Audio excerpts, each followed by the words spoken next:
ভিডিওটি দেখার আগে সবার কাছে ছোট্ট একটি রিকোয়েস্ট করতে চাই।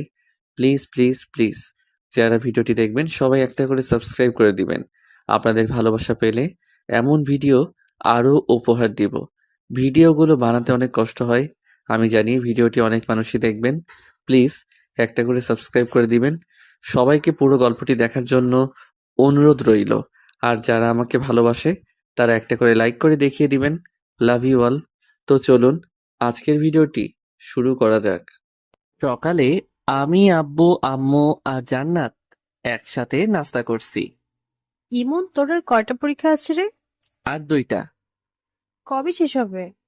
এখনো 3 দিন লাগবে, মাঝখানে একদিন বন্ধ আছে। পরীক্ষা শেষ হলে আমরা সবাই গ্রামের বাড়িতে যাব, ঠিক আছে? হঠাৎ গ্রামের বাড়ি? কি জন্য? কেন, গ্রামের বাড়ি কি আমাদের বাড়ি না? আর আমাদের বাড়িতে গেলে কি হবে তোর? না, হঠাৎ করে গ্রামের বাড়িতে যেতে চাচ্ছ তাই বললাম আর কি। তোর বিয়ে তো, তাই আমরা গ্রামের বাড়িতে যাচ্ছি। আমার বিয়ে মানে? আমার কি এখন বিয়ে করার বয়স হয়েছে? তোকে এত কিছু বুঝতে হবে না, তুই আগের ভালো মতো করে পরীক্ষা দিয়ে নে, তারপর সব দেখা যাবে। এখন বিয়ের কথা শুনলে কিভাবে ভালোভাবে পরীক্ষা দেবো বলো তো? তোমরা মেজাজটাই নষ্ট করে দিলে। ধ্যাত, আর খাবোই না। খাওয়া শেষ হয়ে গেছে, এখন বলছে আর খাবো না।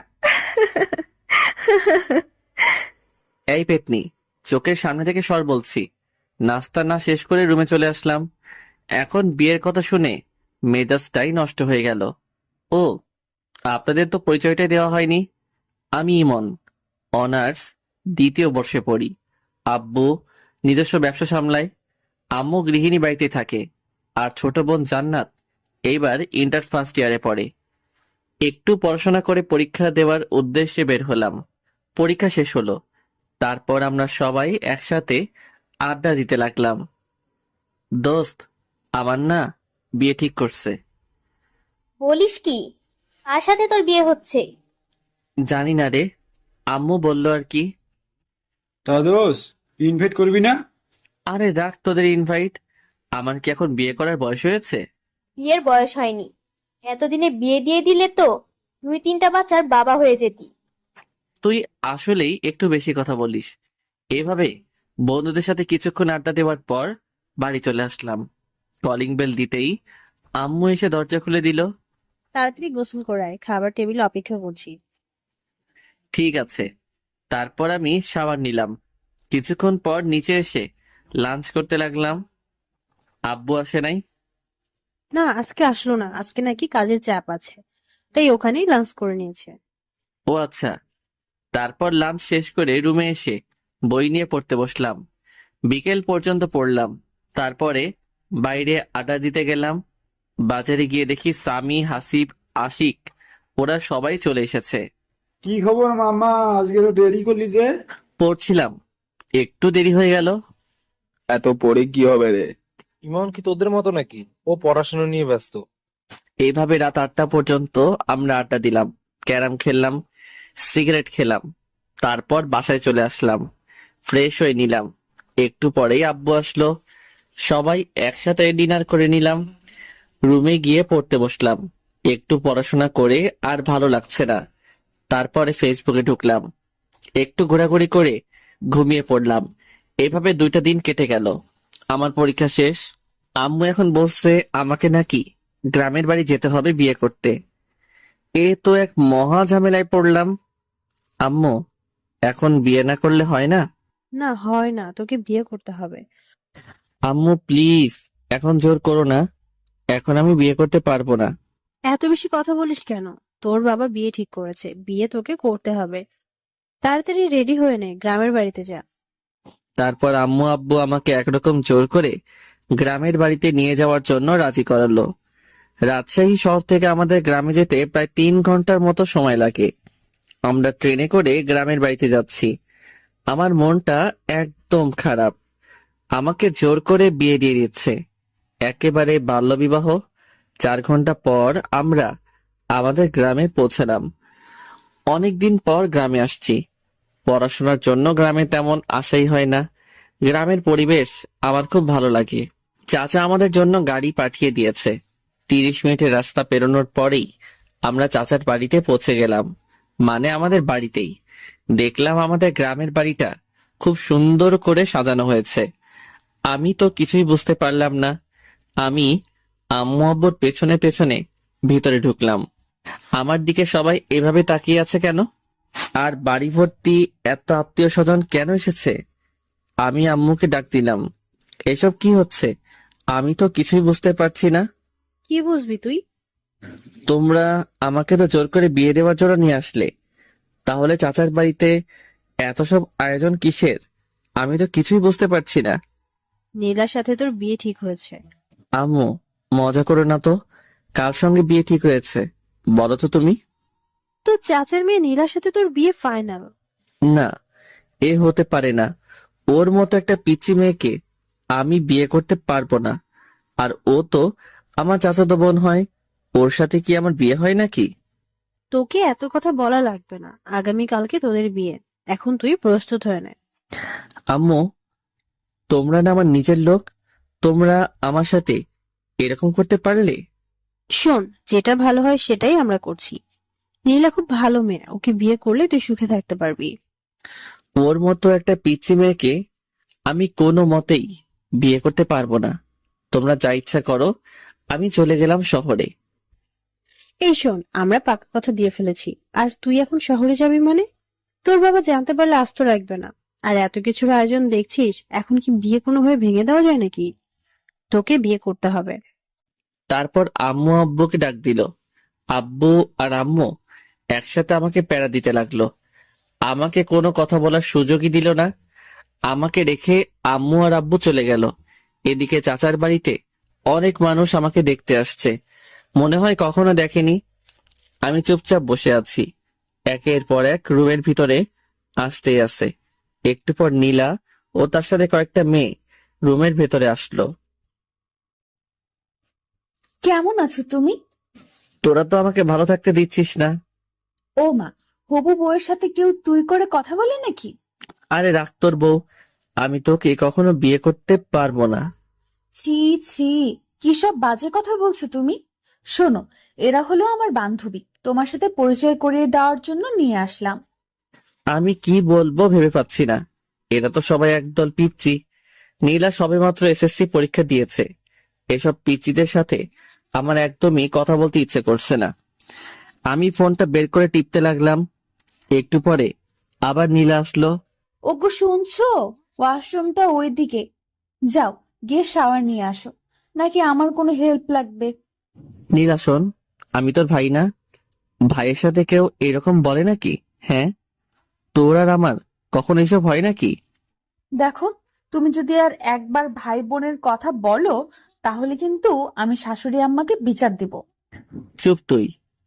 তোর মতো একটা পিচ্চি মেয়েকে আমি কখনো বিয়ে করতে পারবো না। চোখের সামনে থেকে সর বলছি। নীলা মুখ গোমড়া করে চলে গেল। আমি কি করব ও মুখ গোমড়া করলে? ওর সাথে আমার কখনো এরকম হয় নাকি? একটু পর আম্মু আসলে রুমে। এই, তুই নীলাকে কি বলেছিস? কই কিছু বলি নাই তো। বলেছে আম্মু, আমার সাথে খুব খারাপ ব্যবহার করেছে, এমনকি আমাকে মেরেছে। আরে আজব তো, আমি তোকে কখন মারলাম? আম্মু আমাকে বকাবকি করতে শুরু করলো। থাক আম্মু, ওকে আর কিছু বলো না। এরপর থেকে কিছু বললে তারপর বলবে। আচ্ছা ঠিক আছে। নীলামা, তুই বলছিস তাই শুনলাম, না হলে ওকে আজ আমি মারতাম। আম্মু, তুমি ওর জন্য আমাকে মারবে? হ্যাঁ, মারবই তো। আম্মু, তুমি আমাকে বিশ্বাস পর্যন্ত করছো না। চুপ তুই। নীলা যা বলে তাই কর বলছি। আম্মু চলে গেল। নীলা শুধু চুপি চুপি হাসছে। এটা কি হলো? কিছুই হলো না। তুমি আমার কথা না শুনলে এরকমই হবে, ঠিক আছে? তুই আমার সাথে এরকম করবি? এইরকমই করব। এখন যাও বলছি, শাওয়ার নিয়ে আসো। যাব না। তোর বাপের কি? কি এত বড় কথা? আম্মু! আমি অমনি নীলার মুখটা চেপে ধরলাম। কি করছিস কি? আম্মুকে ডাকার কি দরকার? আমি আম্মুকে বলবো তুমি আমাকে আবার মারছো। তুই মিথ্যে কথা বলবি? কই মিথ্যা বলছি? আম্মুকে ডাকবো? না থাক। ওকে যাও, শাওয়ার নিয়ে আসো। তোর কথা মতো নাকি? আবার থামো, দেখাচ্ছি মজা। এই বলে নীলা আমাকে ঠেলতে ঠেলতে ওয়াশরুমের মধ্যে নিয়ে গেল। ওয়াশরুমের ভিতরে গিয়ে দরজা বন্ধ করে দিল। এই এই এই, এটা কি করছিস তুই? বেশি কথা বলো না, চুপচাপ শাওয়ারের নিচে গিয়ে দাঁড়াও। কি? আমি তোর সামনে গোসল করব? যা বলছি তুই এখান থেকে। এই যে মিস্টার, চোখ নামিয়ে কথা বলো, নয়তো আমি কিন্তু চিৎকার করব। চিৎকার করবি মানে? চিৎকার করব, আর সবাইকে বলবো তুমি আমাকে ওয়াশরুমে নিয়ে এসে দরজা বন্ধ করে দিয়েছো। এই না না, এমন করিস না, আমার লক্ষ্মী বোন। কি? তুমি আবার আমাকে বোন বলছো? দাঁড়াও দেখাচ্ছি। এই বলে নীলা আমার একেবারে কাছে এসে আমার গলা জড়িয়ে ধরলো। আমাকে একটা লিপ কিস দিয়ে পালিয়ে গেল। ওর মতো একটা মেয়ে আমাকে কিস করলো। ওকে তো কোনোভাবেই বিয়ে করা যাবে না, আমার জীবনটা একেবারে শেষ করে দেবে। তারপরে আমি শাওয়ার নিলাম। হায় রে, ওয়াশরুমে আমি তো কোনো কাপড় নিয়ে আসি নাই। এখন আমি কি করব? এই অবস্থায় আমি কিভাবে বাইরে যাব? ওয়াশরুমের দরজা খুলে একটু মুখ বাড়াতেই দেখলাম নীলা বিছানার উপর বসে আছে। ওই নীলা, আমি না ওয়াশরুমের ভেতরে কিছুই নিয়ে আসি নাই। ব্যাগ থেকে আমার কিছু কাপড় দে না প্লিজ। এইভাবে বললে হবে না, মিষ্টি করে বলো, তারপরে আমি দিয়ে যাচ্ছি। মিষ্টি করে কিভাবে বলবো? তুমি বলো, ওগো শুনছো, ব্যাগ থেকে আমার কিছু কাপড় দিয়ে যাও না। কি আর করব, নীলার কথা শোনা ছাড়া আমার তো আর কোনো উপায় নেই। ওগো বউ, শুনছো? ব্যাগ থেকে আমার কিছু কাপড় দিয়ে যাও না। নীলা হাসতে হাসতে কাপড় নিয়ে আমার সামনে এসে দাঁড়ালো। আর কোনো হেল্প লাগবে নাকি? মানে? না, চেঞ্জ করার। আমি অমনি দরজা আটকে দিলাম। ওর মতো একটা পিচ্চি মেয়ের সাথে আমি কিভাবে সারা জীবন কাটাবো? তারপরে চেঞ্জ করে রুমের ভিতরে আসলাম। দেখলাম নীলা সোফায় বসে আছে। কি তোর সমস্যা কি? তুই সবসময় এখানে কি করছিস? তুমি আমার সাথে ভালোভাবে কথা বলবে কিন্তু, না হলে। না হলে? না হলে কি করবি তুই? তোর মতো একটা পিচ্চি মেয়ে আমাকে শুধু বিরক্ত করতে জানিস। ওকে, আর বিরক্ত করব না, এখন শুধু ভালোবাসবো। এই বলে নীলা আমার কাছে আসতে থাকলো। আমি আস্তে আস্তে পেছনে সরে যাচ্ছি। সরতে সরতে দেওয়ালের সাথে আটকে গেলাম। এই পিচ্চি, একদম কাছে আসবি তো বলছি। নীলা আস্তে আস্তে আমার একেবারে কাছে চলে আসলো। ভয় করছো কেন? কালই তো আমাদের বিয়ে, তারপর তো সব ঠিক হয়ে যাবে, তাই না? তুই সর বলছি। ওকে চলো, নিচে সবাই লাঞ্চ করার জন্য অপেক্ষা করছে। তুই যা, আমি তোর সাথে যাব না। বেশি কথা বলো না, একসাথে চলো বলছি, না হলে কিন্তু আবার কাছে আসবো। না না, কাছে আসিস না, চল তোর সাথে যাব। তারপর আমি নিচে গিয়ে লাঞ্চ করার জন্য একটা চেয়ারে গিয়ে বসলাম। সবাই আমাদের দিকে তাকিয়ে আছে। আমাদের বলতে আমার আর নীলার দিকে সবাই হা করে তাকিয়ে আছে। নীলার আম্মু মানে চাচি বলল, নীলা তুই জামাইয়ের পাশে গিয়ে বস। আমি তো একদম অবাক। চাচি আমাকে আগেই জামাই বলছে। না কোনো পাগলের পাল্লায় পড়লাম রে, যে কিছুই বুঝতে পারছি না। এদিকে নীলা আমার পাশের চেয়ারে বসে আমাকে শুধু বিরক্ত করে যাচ্ছে। পা দিয়ে শুধু আমার পায়ে টোকা দিচ্ছে। আমি তাড়াতাড়ি লাঞ্চ শেষ করে রুমে এসে দরজা বন্ধ করে দিলাম, যাতে পিচ্চিটা আমাকে বিরক্ত করতে না পারে। আমি ফোনটা বের করে সামিকে একটা ফোন দিলাম। মামা, কি খবর? কি করছিস? আর বলিস না, এখানে আমার একদম ভালো লাগছে না। কবে যে বাসায় আসবো রে। কেন ভালো লাগছে না কেন? এখানে সব পিচ্চিদের পাল্লায় পড়েছি, আমার একদমই ভালো লাগছে না। আচ্ছা মামা, তাহলে থাক। আমরা সবাই এখন ব্যস্ত আছি, পরে কথা হবে। কিসের ব্যস্ত? আরে তোদের বাড়িটা সুন্দর করে সাজিয়ে দিচ্ছি মামা। আসল ঘরটা এমন করে সাজিয়েছি না, খেলা হবে। রাখ তোর খেলা। তারপরে ফোনটা কেটে দিলাম।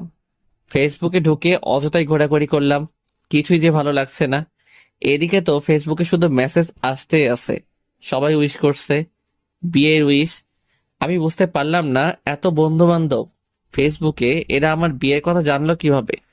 তারপরে দেখলাম আশিক আমার বিয়ে নিয়ে ফেসবুকে একটা পোস্ট করেছে। মেজাজটাই তো গরম হয়ে গেল।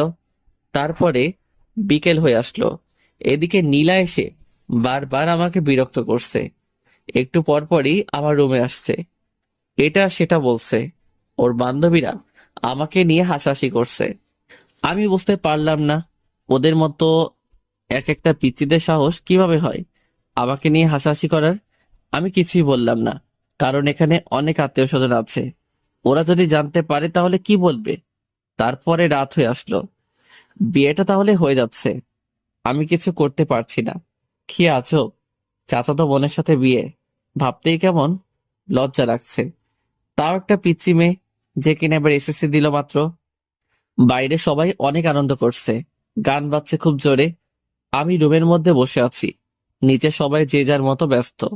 রুমের মধ্যে বসে মোবাইল টিপতেছি, এমন সময় নীলা আসলো। কি ব্যাপার মশাই, একা একা রুমের মধ্যে?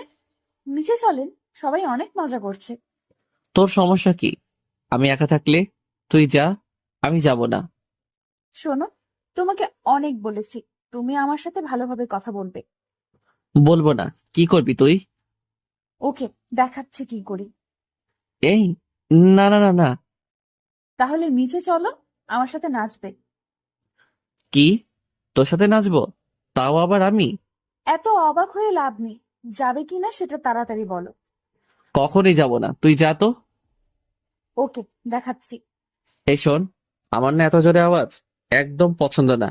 জোরে সাউন্ড হলে আমার মাথায় সমস্যা হয়, তার জন্যই আমি নিজে যেতে চাচ্ছি না আর কি। সত্যি বলছো? হ্যাঁ, একদম সত্যি। ওকে, তাহলে নিচে যাওয়া লাগবে না, আমরা দুজন এখানে বসে গল্প করব। এই শোন, এখন দুজন একসাথে থাকলে মানুষ কি বলবে? হ্যাঁ, কে কি বললো সেটা দেখার বিষয় না, আমি আমার জামাইয়ের সাথে বসে গল্প করছি, তাতে মানুষের কি? তোর জামাই হতে আমার বয়েই গেছে। ফিসফিস করে কি বললে? কই কিছু না তো, কিছু বলি নাই। এইভাবে দুজন অনেকক্ষণ ধরে বসে গল্প করলাম। গল্প নয় তো, অনেকটা ঝগড়ার মতো। এই নীলা শোন, আমার না এখন ঘুম পাচ্ছে, অনেক রাত হয়ে গেছে। তুই এখন যা, আমি ঘুমাবো। আর একটু থাকি না, কেন? তোমার সাথে কথা বলতে খুব ভালো লাগে। আচ্ছা, অনেক কথা বলেছিস, এখন যা, আমি ঘুমাবো। নীলা আমাকে একটা কিস করে চলে গেল। আমি এই পিচিটার জ্বালায় আস্তে আস্তে শেষ হয়ে যাচ্ছি। কি করেছে এই পিচির হাত থেকে রেহাই পাবো বুঝতে পারছি না। সকালে আম্মুর ডাকে ঘুমটা ভাঙলো, দেখলাম আম্মু আর জান্নাত এসেছে আমার রুমে। কখন উঠবে? আজ না তোর বিয়ে? বিয়ে হয়েছে তো কি হয়েছে, এত সকালে কেউ ঘুম থেকে ওঠে নাকি? এখানে কত মানুষ, তুই যদি এত দেরি করে ঘুম থেকে উঠিস তাহলে সবাই কি বলবে? তোকে নিয়ে হাসাহাসি করবে যে। আচ্ছা যাও, উঠছি। তারপর আমি উঠে ফ্রেশ হয়ে নিলাম। একটু পর আবার সেই প্যারার আগমন রুমে। শুভ সকাল। অশুভ সকাল? অশুভ মানে? তোকে এত বুঝতে হবে না। তুমি আমার সাথে এভাবে কেন কথা বলো? তোর মতো একটা পিচির সাথে কিভাবে কথা বলবো শুনি? একটু মিষ্টি করে কথা বলা যায় না? সবার সাথে যেভাবে কথা বলো আমার সাথে সেইভাবে কথা বলবে। কি দরকার? আচ্ছা, আম্মুকে ডাকি। কথায় কথায় এভাবে ভয় দেখানো কিন্তু ঠিক না। আমি তোর চেয়ে অনেক বড়, আমার সাথে ভালোভাবে কথা বলবি। আমি তো ভালোভাবে কথা বলতে চাই, তুমি তো আমার সাথে ভালোভাবে কথা বলো না। তুমি আমার সাথে ভালোভাবে কথা বললে আমি আমার আম্মুর ভয় দেখাবো না। ঠিক আছে। এখন চলো, ব্রেকফাস্ট করবে। তোর সাথে ব্রেকফাস্ট করব না, তুই কালকে আমাকে অনেক জ্বালিয়েছিস। আচ্ছা, আজকে একটুও জ্বালাবো না, চলো তুমি। সত্যি তো? হ্যাঁ সত্যি, চলো। তারপর ব্রেকফাস্ট করে নিলাম, রুমের মধ্যে বসে আছি। ছাদে যাচ্ছি, ফোন টিপছি, এভাবে দুপুর হয়ে আসলো। বিয়ের আয়োজন শুরু হয়ে গেল। আমি একটা সাদা পাঞ্জাবি পরেছি, একেবারে বুড়া বুড়া লাগছে। সাদা পাঞ্জাবি আমি আগে কখনো পরি নাই, আজকে আম্মু অনেক জোরাজোরি করলো তাই পরলাম। আর বিয়েতে নাকি সাদা কাপড় পরতে হয়। একটু পরে কাজী সাহেব বিয়ে পড়াতে শুরু করলো। আমি চুপচাপ বসে আছি, সবাই ছবি তোলা নিয়ে ব্যস্ত। এদিকে শহর থেকে আমার বন্ধু বান্ধব এবং আব্বুর অনেক বন্ধু বান্ধব, অনেকে আমার বিয়েতে। বিয়ের কার্যক্রম একেবারে শেষ, এখন বাড়িতে যাওয়ার পালা। চাচা চাচি নীলাকে আমার হাতে তুলে দিল। তারা অনেক কান্নাকাটি করছে, নীলাও অনেক কান্নাকাটি করছে। আমার তো একটু একটু হাসি পাচ্ছে। যাই হোক, চুপচাপ দাঁড়িয়ে থাকলাম। একটু পর আমরা আমাদের বাড়িতে যাওয়ার জন্য রওনা দিলাম। অনেক দূরের রাস্তা, যেতে যেতে প্রায় সন্ধ্যা পেরিয়ে যাবে। নীলা আমার পাশের সিটে বসে আছে, একটু পর পর আমার দিকে তাকাচ্ছে আর হাসছে। আমি তো পিচিটার কাহিনী দেখে একেবারে অবাক। কখনো কাঁদছে কখনো হাসছে, কিছুই বুঝতে পারছি না। কিছু দূর যাওয়ার পরে নীলা আমার কাঁধে মাথা রেখে ঘুমিয়ে পড়ল। এই প্রথম নীলার মুখের দিকে ভালো করে তাকাইলাম। বাহ, পিচ্চিটাকে দেখতে কিন্তু খুব সুন্দর লাগছে, একেবারে বউ বউ লাগছে। এই, আমি কি সব ভাবছি? নীলার মতো একটা পিচ্চি মেয়েকে নিয়ে? ওকে তো আমি কোনোদিনও বউ হিসেবে মেনে নিব না। আমি কি সব আজে বাজে চিন্তা করছি? এইভাবে নানান কথা ভাবতে ভাবতে সন্ধ্যায় বাড়িতে পৌঁছে গেলাম। গাড়ি থেকে নামতেই আমি রীতিমতো অবাক। ওয়াও, আমাদের বাড়িটাকে দেখতে কি সুন্দর লাগছে, কি সুন্দরভাবে লাইটিং করা হয়েছে। বাড়িটার সৌন্দর্য দেখে আমি মুগ্ধ হয়ে যাচ্ছি। বাড়ি দেখতে দেখতেই ভেতরে চলে আসলাম। আমি আমার রুমে যাব অমনি দেখলাম দরজায় একটা তালা ঝোলানো। তারপরে দেখলাম সামি, আশিক, হাসিব সবাই দরজার সামনে চলে আসলো। কি খবর? এই সন্ধ্যায় বাসর ঘরে যাওয়ার জন্য এত আগ্রহ? না, বাসর ঘরে যাব মানে? আমি তো আমার রুমে যাচ্ছিলাম। বুঝেছি ভাই, আমাদের আর বোঝাতে হবে না। আর একটু ধৈর্য ধরে অপেক্ষা কর ভাই। আমি কোনো কথা না বলে পাশের রুমে ফ্রেশ হতে চলে গেলাম। আম্মু এসে আমাকে আরেকটা পাঞ্জাবি দিল, বলল তুই এই পাঞ্জাবিটা পর। আম্মু, সাদা কালারের পাঞ্জাবি পরতে একদম ভালো লাগে না। আমি এখন পাঞ্জাবি পরবো কেন? আমি এখন টি শার্ট পরবো। বাসুরাতে কেউ টি শার্ট পরে নাকি? আচ্ছা তুই থাম, আমি সাদাটা চেঞ্জ করে অন্য একটা কালারের পাঞ্জাবি নিয়ে আসছি। আচ্ছা ঠিক আছে। ফ্রেশ হয়ে বন্ধুদের সাথে আড্ডা দিতে লাগলাম। সবাই মিলে অনেক মজা করছি। সবাই তো শুধু বাসর ঘর করছে। আমার তো শুনতে একদমই ভালো লাগছে না। রাত 11টা বেজে গেল। আম্মু আব্বু এসে আমাকে বকাবকি করতে শুরু করে দিল। তোর বুদ্ধি বলতে কিছুই নেই। এখন রাত 11টা বেজে গেছে আর তুই এখনো বসে আছিস? যা তাড়াতাড়ি রুমে যা। মাথা নিচু করে চুপচাপ রুমে যাচ্ছি। দরজার সামনে যেতেই সামি আমার কাছে আসলো।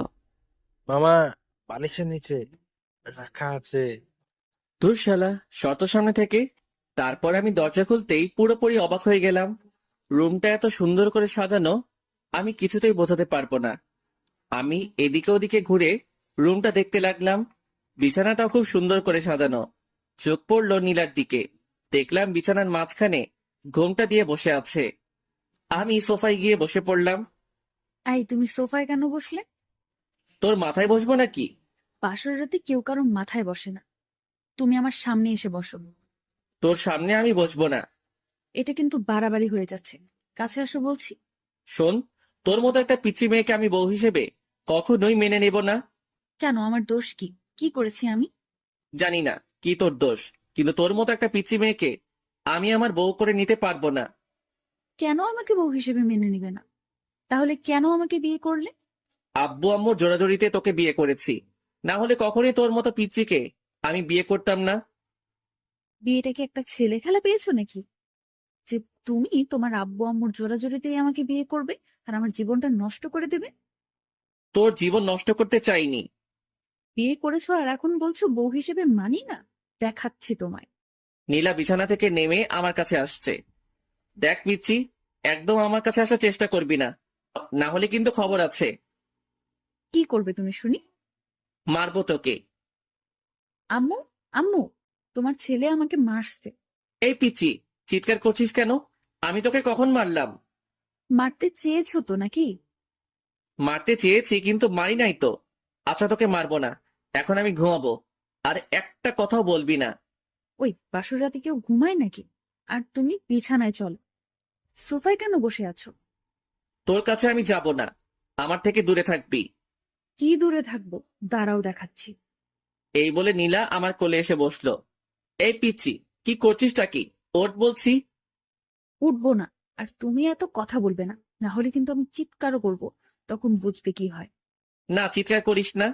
তারপরে নীলা আমার হাত ধরে আমাকে বিছানায় নিয়ে গেল। তোর সঙ্গে একসাথে ঘুমাতে পারবো না। ঘুমাতে কে বলছে? তাহলে দেখবে।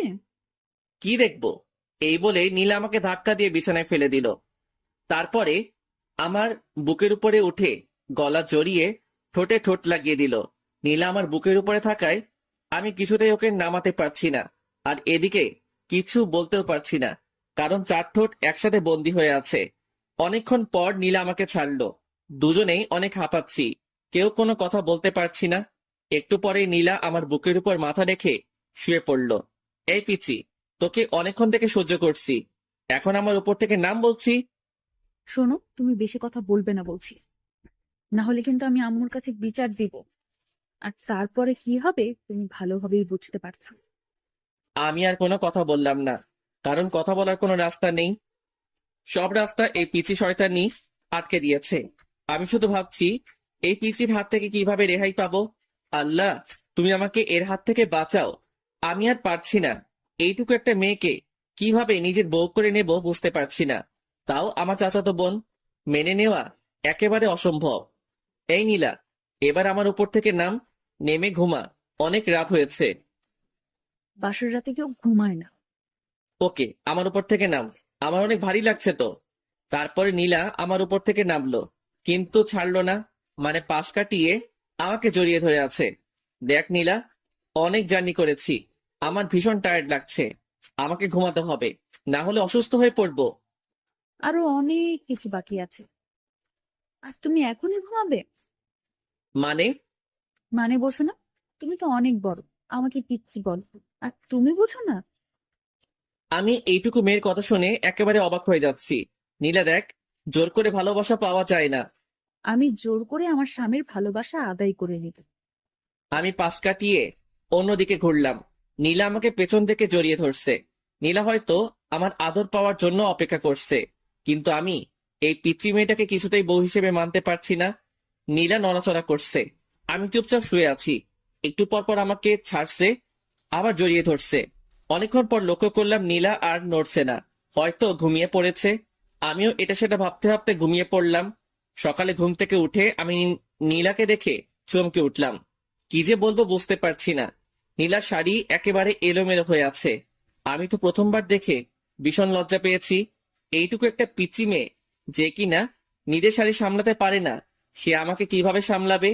আমি অন্যদিকে তাকিয়ে নীলার শাড়িটা ওর গায়ের উপর দিতেই ও আমার হাত চেপে ধরলো। আমি বুঝতে পারলাম ও মজা করছে, মানে জেগে আছে। হাত ছাড় বলছি। চলো, তোমার জন্য অপেক্ষা করছিলাম। কোথায় যাব? গোসল করতে। আমি এত সকালে গোসল করি না। এখন থেকে প্রতিদিন সকালে গোসল করতে হবে। বললাম তো আমি সকালে গোসল করি না, তুই যা।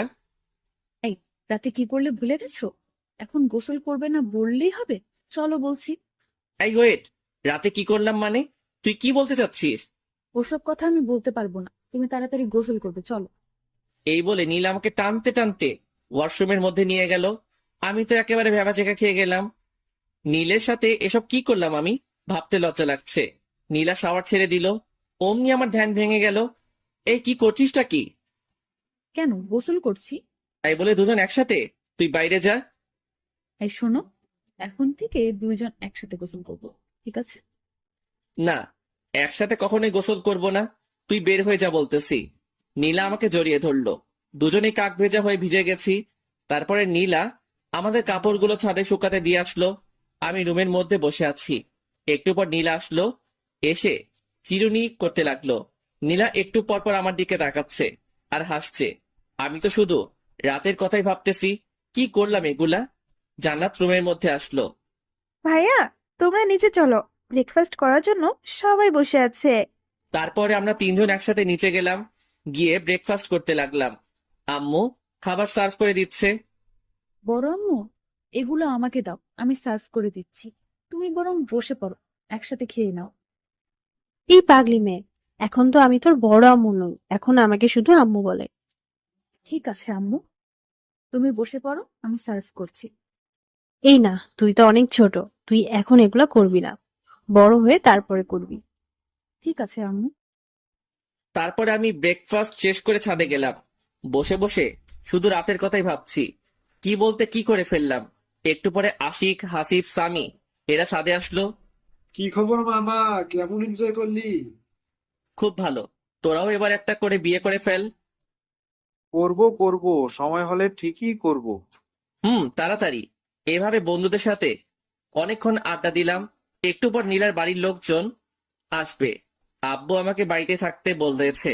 আশিক, হাসিব এরা সবাই নিচে চলে গেল, ওদের নাকি কিছু কাজ আছে। আমি ছাদে বসে আছি, রুমে যাচ্ছি না, কারণ রুমে গেলে নীলা দুষ্টামি করতে শুরু করবে। কিছুক্ষণ পর নীলা আমাকে খুঁজতে খুঁজতে ছাদে চলে আসলো।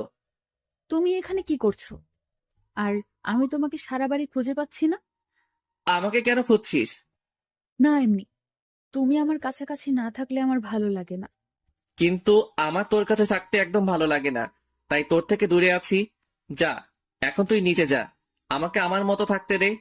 শোনো, তুমি কিন্তু এরকম করলে আমি আম্মুর কাছে বিচার দিব।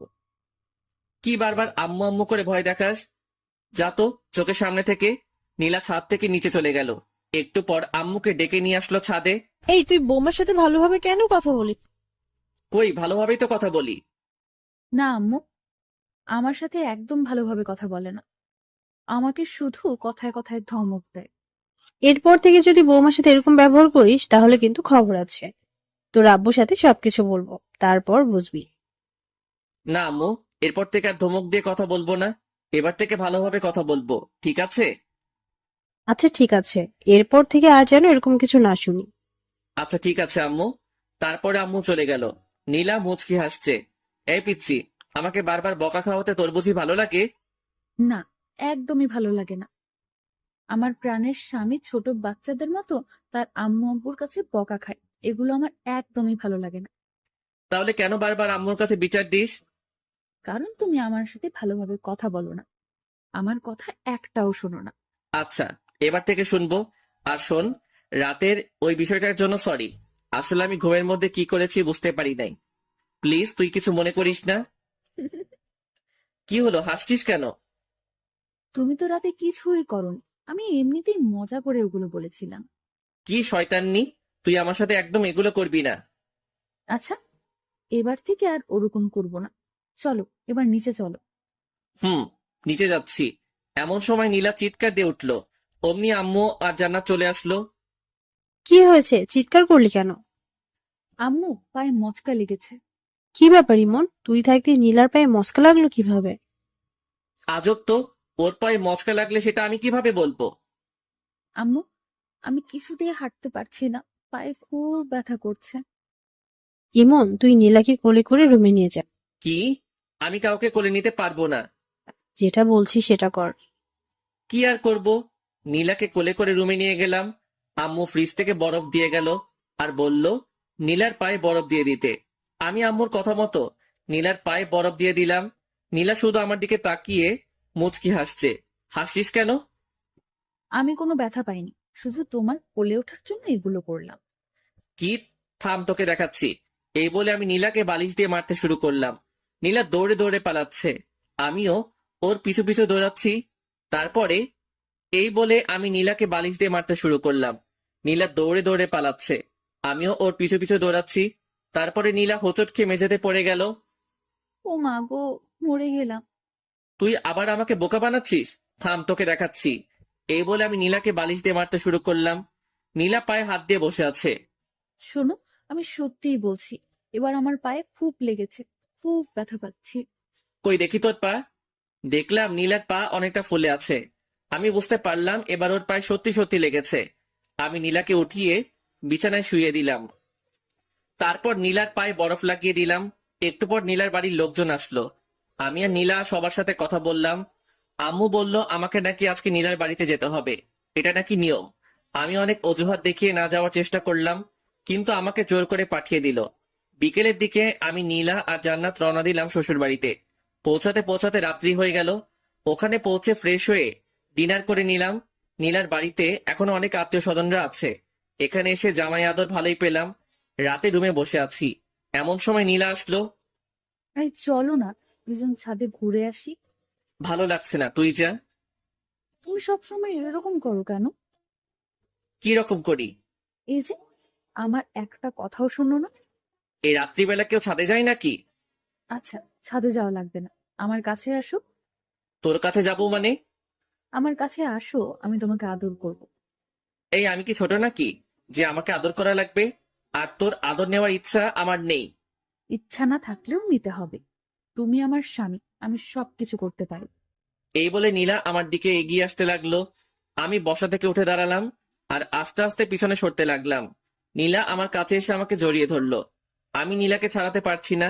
ও ওর শরীরে হাত দিয়ে আমি ওকে ছাড়াবো কিভাবে? ওকে ছাড়তে বলবো এমন সময় নীলা আমার মুখ বন্ধ করে দিল। এখন শুধু শব্দ করতে পারছি, এর বেশি কিছু বলতে পারছি না।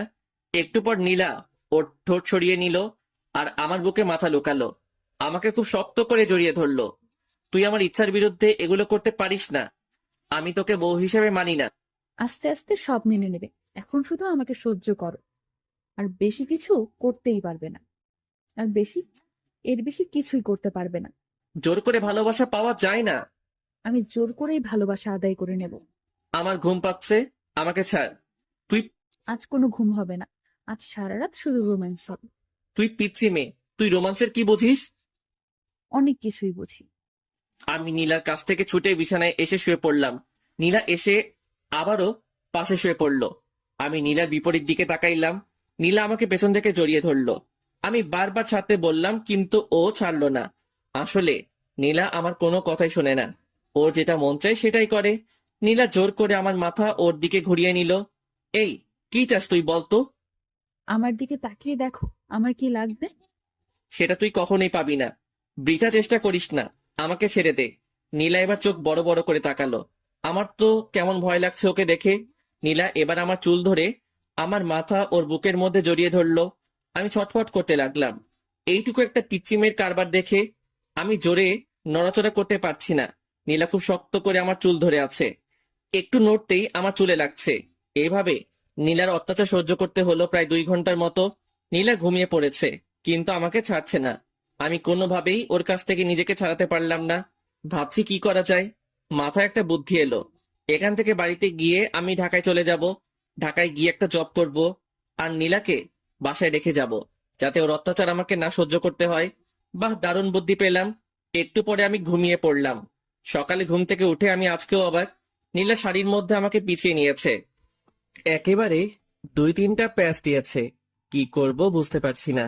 এখান থেকে বেরোতে লাগলে নীলার শাড়ি খুলে যাবে। আমি খুব ভালোভাবে বুঝতে পারছি এগুলো ও নিজের ইচ্ছাতেই করে, না জানি ঘুমের মধ্যে আরো কত কিছুই না করে। আমি নীলার শাড়ির মধ্যে থেকে বের হওয়ার চেষ্টা করছি কিন্তু বের হতে পারছি না। আমি একটু নাড়াচাড়া করতেই নীলা চোখ খুলল। আমি জানতাম তুমি আমার কাছে আসবেই। এই, চুপ কর। আমার মোটেও তোর কাছে আসার কোনো ইচ্ছা নেই। তুই আমাকে তোর শাড়ির মধ্যে প্যাচ দিয়েছিস। ওমা, আমি কোথায় প্যাচ দিলাম? তুমি নিজেই এসেছো, আমি বুঝতে পারছি। এই চুপ, আর একটা কথাও বলবি না। আমাকে বের হতে দে। তারপরে নীলা ওর শাড়ি খুলে ফেললো। আমি চুপচাপ বিছানা থেকে উঠে ওয়াশরুমে গেলাম। আমি ফ্রেশ হয়ে আসলাম। তারপরে নীলা ফ্রেশ হতে গেল। একটু পরে নিচে গেলাম ব্রেকফাস্ট করতে। ব্রেকফাস্ট করছি এমন সময় চাচি বলল, এখন তো আর চাচি না, এখন আমার শাশুড়ি আম্মা। ইমন, তুমি তো আর গ্রামে আসো না। আজকে নীলার সাথে গ্রামটা ঘুরে দেখো, ঠিক আছে? আচ্ছা ঠিক আছে। আমি কি ভাইয়ের সাথে যেতে পারি না? অবশ্যই, তুমিও যাবে। একসাথে সবাই গ্রামটা ঘুরে দেখবে। আচ্ছা ঠিক আছে, আমরা এখনই যাব। তারপর ব্রেকফাস্ট শেষ করে আমরা 3জন বেরিয়ে পড়লাম গ্রামটা ঘুরে দেখতে। গ্রাম আমার ভীষণ ভালো লাগে। এখানকার পরিবেশটা কত সুন্দর, কোনো শব্দই নেই। গ্রামের পাশে একটা নদী আছে, নদীর পাশ দিয়ে ঘুরে বেড়াচ্ছি। নদীর সৌন্দর্য অনেক, দুপাশে অনেক কাশফুল। এভাবে নীলার অত্যাচার আর সকালে বিকেলে গ্রামের সৌন্দর্য দেখে দেখে 2টা দিন কেটে গেল। আজ সকালে আমরা শহরে যাব। সবাই নিজ নিজ রেডি হচ্ছি। সবার কাছ থেকে বিদায় নিয়ে রওনা দিলাম শহরের উদ্দেশ্যে। আমাদের বাসায় পৌঁছাতে পৌঁছাতে দুপুর পেরিয়ে গেল। বাসায় এসে ফ্রেশ হয়ে নিলাম। আম্মু লাঞ্চ করার জন্য ডাকলো কিন্তু লাঞ্চ করলাম না, অনেক টায়ার্ড, তাই সরাসরি রুমে গিয়ে ঘুমিয়ে পড়লাম। বিকেলের দিকে ঘুম ভাঙলো। ঘুম ভাঙতে দেখলাম আমার পাশে নীলা ঘুমিয়ে আছে। আমি উঠে ফ্রেশ হয়ে নিলাম। তারপরে বাইক নিয়ে বেরিয়ে পড়লাম। অনেক দিন থেকে বন্ধুদের সাথে আড্ডা দেওয়া হয়নি। আমি বাজারে পৌঁছালাম। বাড়ি থেকে বের হওয়ার সময় সবাইকে ফোন দিয়ে চলে আসতে বলেছি কিন্তু এখনো কেউই আসেনি। কিছুক্ষণ অপেক্ষা করার পর আশিক আসলো। কি খবর, কেমন আছিস? এই তো ভালো আছি। তুই কেমন আছিস? বিয়ে করে তো আমাদের ভুলে গেলি। আরে না, তোদের সবাইকে খুব মিস করি। ও আচ্ছা, ভাবির কি খবর? কেমন আছে? হ্যাঁ, ভালো আছে। এইভাবে দুজনে বসে গল্প করছি। কিছুক্ষণ পর হাসিব আর সামি আসলো। আমরা চারজন ক্যারাম খেলতে শুরু করলাম। আমরা নিয়মিত ক্যারাম খেলি। কিছুদিন না খেলায় আমি তেমন খেলতে পারছি না। ক্যারাম খেলছি আর সিগারেট টানছি। কখন যে রাত হয়ে গেছে বুঝতেই পারি নাই। আমরা সবাই যে যার বাসায় চলে আসলাম। আমার বাসায় পৌঁছাতে পৌঁছাতে রাত 9টা বেজে গেল। কলিং বেল দিলাম। আম্মু এসে দরজা খুলে দিল। আচ্ছা, তোমরা যাও, আমি ফ্রেশ হয়ে আসছি, তারপরে আমি ওয়াশরুমে যাব। এমন সময় নীলা এসে সামনে দাঁড়ালো। কি সমস্যা তোর? সামনে দাঁড়িয়েছিস কেন? তুমি কোথায় গিয়েছিলে আমাকে না বলে? কোথায় যাব না যাব সেটা কি তোকে বলে যেতে হবে নাকি? আই ওয়েট, তুমি কি খেয়েছো? কি খেয়েছি মানে? তুমি স্মোক করো?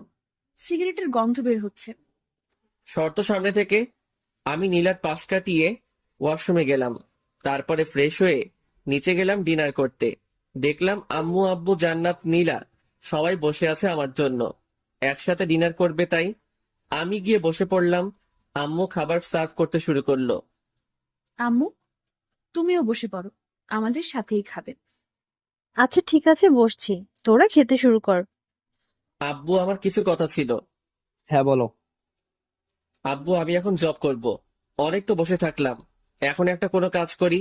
তাছাড়াও এখন তো বিয়ে করেছি, একটা জব করা দরকার। না, তোকে কোনো জব করতে হবে না। ধ্যাত, ভালো লাগে না। আমার একটা কথাও তোমরা শোনো না। আমি ডিনার না শেষ করে রুমে চলে আসলাম। নীলার কাছ থেকে বাঁচার একটা বুদ্ধি পেলাম। এটাও আব্বু বন্ধ করে দিল। এখন কি করব? কিভাবে এই পিতৃ শয়তান্নির হাত থেকে বাঁচবো? একটু পরেই নীলা আসলো। নীলা এসে দরজা লক করে দিল। এই, তোমার সমস্যা কি? কোনো সমস্যা নেই। বলো বলছি। এই শোন, মাথা এমনিতেই গরম হয়ে আছে, আর রাগিয়ে দিস না বলছি। আমি বুঝতে পেরেছি, তুমি আমার হাত থেকে বাঁচার জন্য বাইরে জব করতে যেতে চাচ্ছ। একটা কথা শুনে রাখো, আমার হাত থেকে তোমার নিস্তার নেই। তুমি যেখানেই যাও, আমি সব সময় তোমার পাশে থাকবো। তুই আসলেই একটু বেশি কথা বলিস। বেশি দেখছোটা কি? এখন দেখবে। মানে কি বলছিস? মানে তুমি স্মোক করো। এখন আমি সরাসরি আম্মুকে বলে দিব। তুই দেখেছিস আমি স্মোক করি? দেখি নাই, তবে গন্ধ পেয়েছি। এখনই আমি আম্মুকে বলছি। এই বলে নীলা বাইরের দিকে যেতে লাগলো। আমি ওর হাতটা ধরলাম। এই, আম্মুকে বলিস না প্লিজ। এর আগে আম্মু অনেক বকাবকি করেছিল, এমনকি আমাকে চর মেরেছিল। আচ্ছা, বলবো না। আমার কয়েকটা শর্ত আছে, এগুলো শুনলে আমি আর আম্মুকে বলবো না। কি শর্ত? শর্তগুলো মানতে হবে কিন্তু, না হলে আমি সরাসরি আম্মুর কাছে যাব আর গিয়ে বলবো, আম্মু তোমার ছেলে আমাকে মেরেছে, আমার সাথে খারাপ ব্যবহার করেছে এবং সিগারেট খেয়েছে। আচ্ছা, কি শর্ত বল। আমার সাথে ভালো করে কথা বলতে হবে, মানে তুমি করে কথা বলতে হবে। এসব তুই চলবে না, আমি যা বলবো সেগুলো তোমাকে শুনতে হবে। কখনোই পারবো না। ওকে, তাহলে যাই আম্মুর কাছে, গিয়ে বলি তার ছেলে সিগারেট টানার গল্প। না, বলিস না। তাহলে আমার কথা শুনতে হবে। আচ্ছা ঠিক আছে, শুনবো। থ্যাংক ইউ, এ বলে একটা কিস বসিয়ে দিল। আমি শুধু মাথা নিচু করে থাকলাম, কিছুই করতে পারছি না। আবার একটা বুদ্ধি বের করতে হবে। আই, কি ভাবছো? না, কিছু না। ওকে, তাহলে এখন আমাকে একবার জড়িয়ে ধরো। পারবো না, সর। দুইটা অপরাধ করলে। দুইটা মানে? এক, আবার তুই করে কথা বলছো, আর দুই, আমার কথা শোনো নাই। আচ্ছা, তুমি করে না বললে হয় না? না, হয় না। জড়িয়ে ধরো বলছি। কি আর করব, ইচ্ছা না থাকা সত্ত্বেও নীলাকে হালকা করে জড়িয়ে ধরলাম। নীলা মুচকি হাসলো আর আমাকে শক্ত করে জড়িয়ে ধরলো। নীলা প্লিজ, তুমি আমার কাছ থেকে স্বামীর অধিকার চেও না। আচ্ছা, চাইবো না, সময় হলে তুমি এমনিতেই দিবে। আচ্ছা ঠিক আছে, এখন ঘুমাই তাহলে। ঠিক আছে, চলো। আজ অন্যদিকে তাকিয়ে ঘুমানোর আগেই নীলা আমাকে সামনাসামনি জড়িয়ে ধরলো। কি করব কিছুই বুঝতে পারছি না। আস্তে আস্তে এই পিচ্চি মেয়েটার মায়ায় পড়ে যাচ্ছি। নীলার প্রতি কি আমার বেশি অন্যায় করা হচ্ছে না? আমি কি ওকে আপন করে নেব? না, কি সব ভাবছি। ও তো আমার চাচাতো বোন। চাচাতো বোন কি আর বউ হয়? এই, তুমি কি ভাবছো গো? না, কিছু না। বলো বলছি। না, তেমন কিছু না। আমার একটা গার্লফ্রেন্ড আছে, ওকে নিয়ে ভাবছি। সত্যি বলছো? হ্যাঁ। তুমি না এখন বিয়ে করেছো? তোমার গার্লফ্রেন্ড থাক বা না থাক, সবকিছু ভুলে যাও। কখনোই পারবো না। এর জন্য তুমি আমাকে আপন করে নিচ্ছ না? হ্যাঁ, নীলা আমাকে ছেড়ে দিল, মনে হয় কষ্ট পেয়েছে। পাক, একটু একটু কষ্ট পেলে আমাকে ছেড়ে চলে যাবে, আর তখনই আমার শান্তি হবে। এই প্রীতির জ্বালা আমার একদম সহ্য হয় না। তারপরে এটা সেটা ভাবতে ভাবতে ঘুমিয়ে পড়লাম। সকালে ঘুম থেকে উঠে দেখি নীলা আমার পাশে নেই। আজ একটু অবাক হলাম। প্রতিদিন ঘুম থেকে উঠে পিচ্চি যেরকম জ্বালা সহ্য করি, আজকে বেঁচে গেলাম। ব্যাপারটা কি? দেখলাম পিচ্চি গোসল করে বেরিয়ে আসছে, ভেজা চুল নিয়ে। ঘুম থেকে উঠে পড়েছো, যাও গোসল করে আসো। আমার এত সকালে গোসল করতে ভালো লাগে না। দেখো, তুমি যদি সকালে গোসল না করো তাহলে আম্মু ভাববে আমাদের মধ্যে কোনো সম্পর্ক হয়নি, আর তখন তারা অনেক কষ্ট পাবে। তার চেয়ে বরং তুমি গোসল করে আসো। তুই এত কিছু বুঝিস কিভাবে? আবার তুই করে বলছো? ও সরি সরি, তুমি আসলে একটা পিচ্চি। তারপরে আমি ওয়াশরুমে গিয়ে শাওয়ার নিলাম।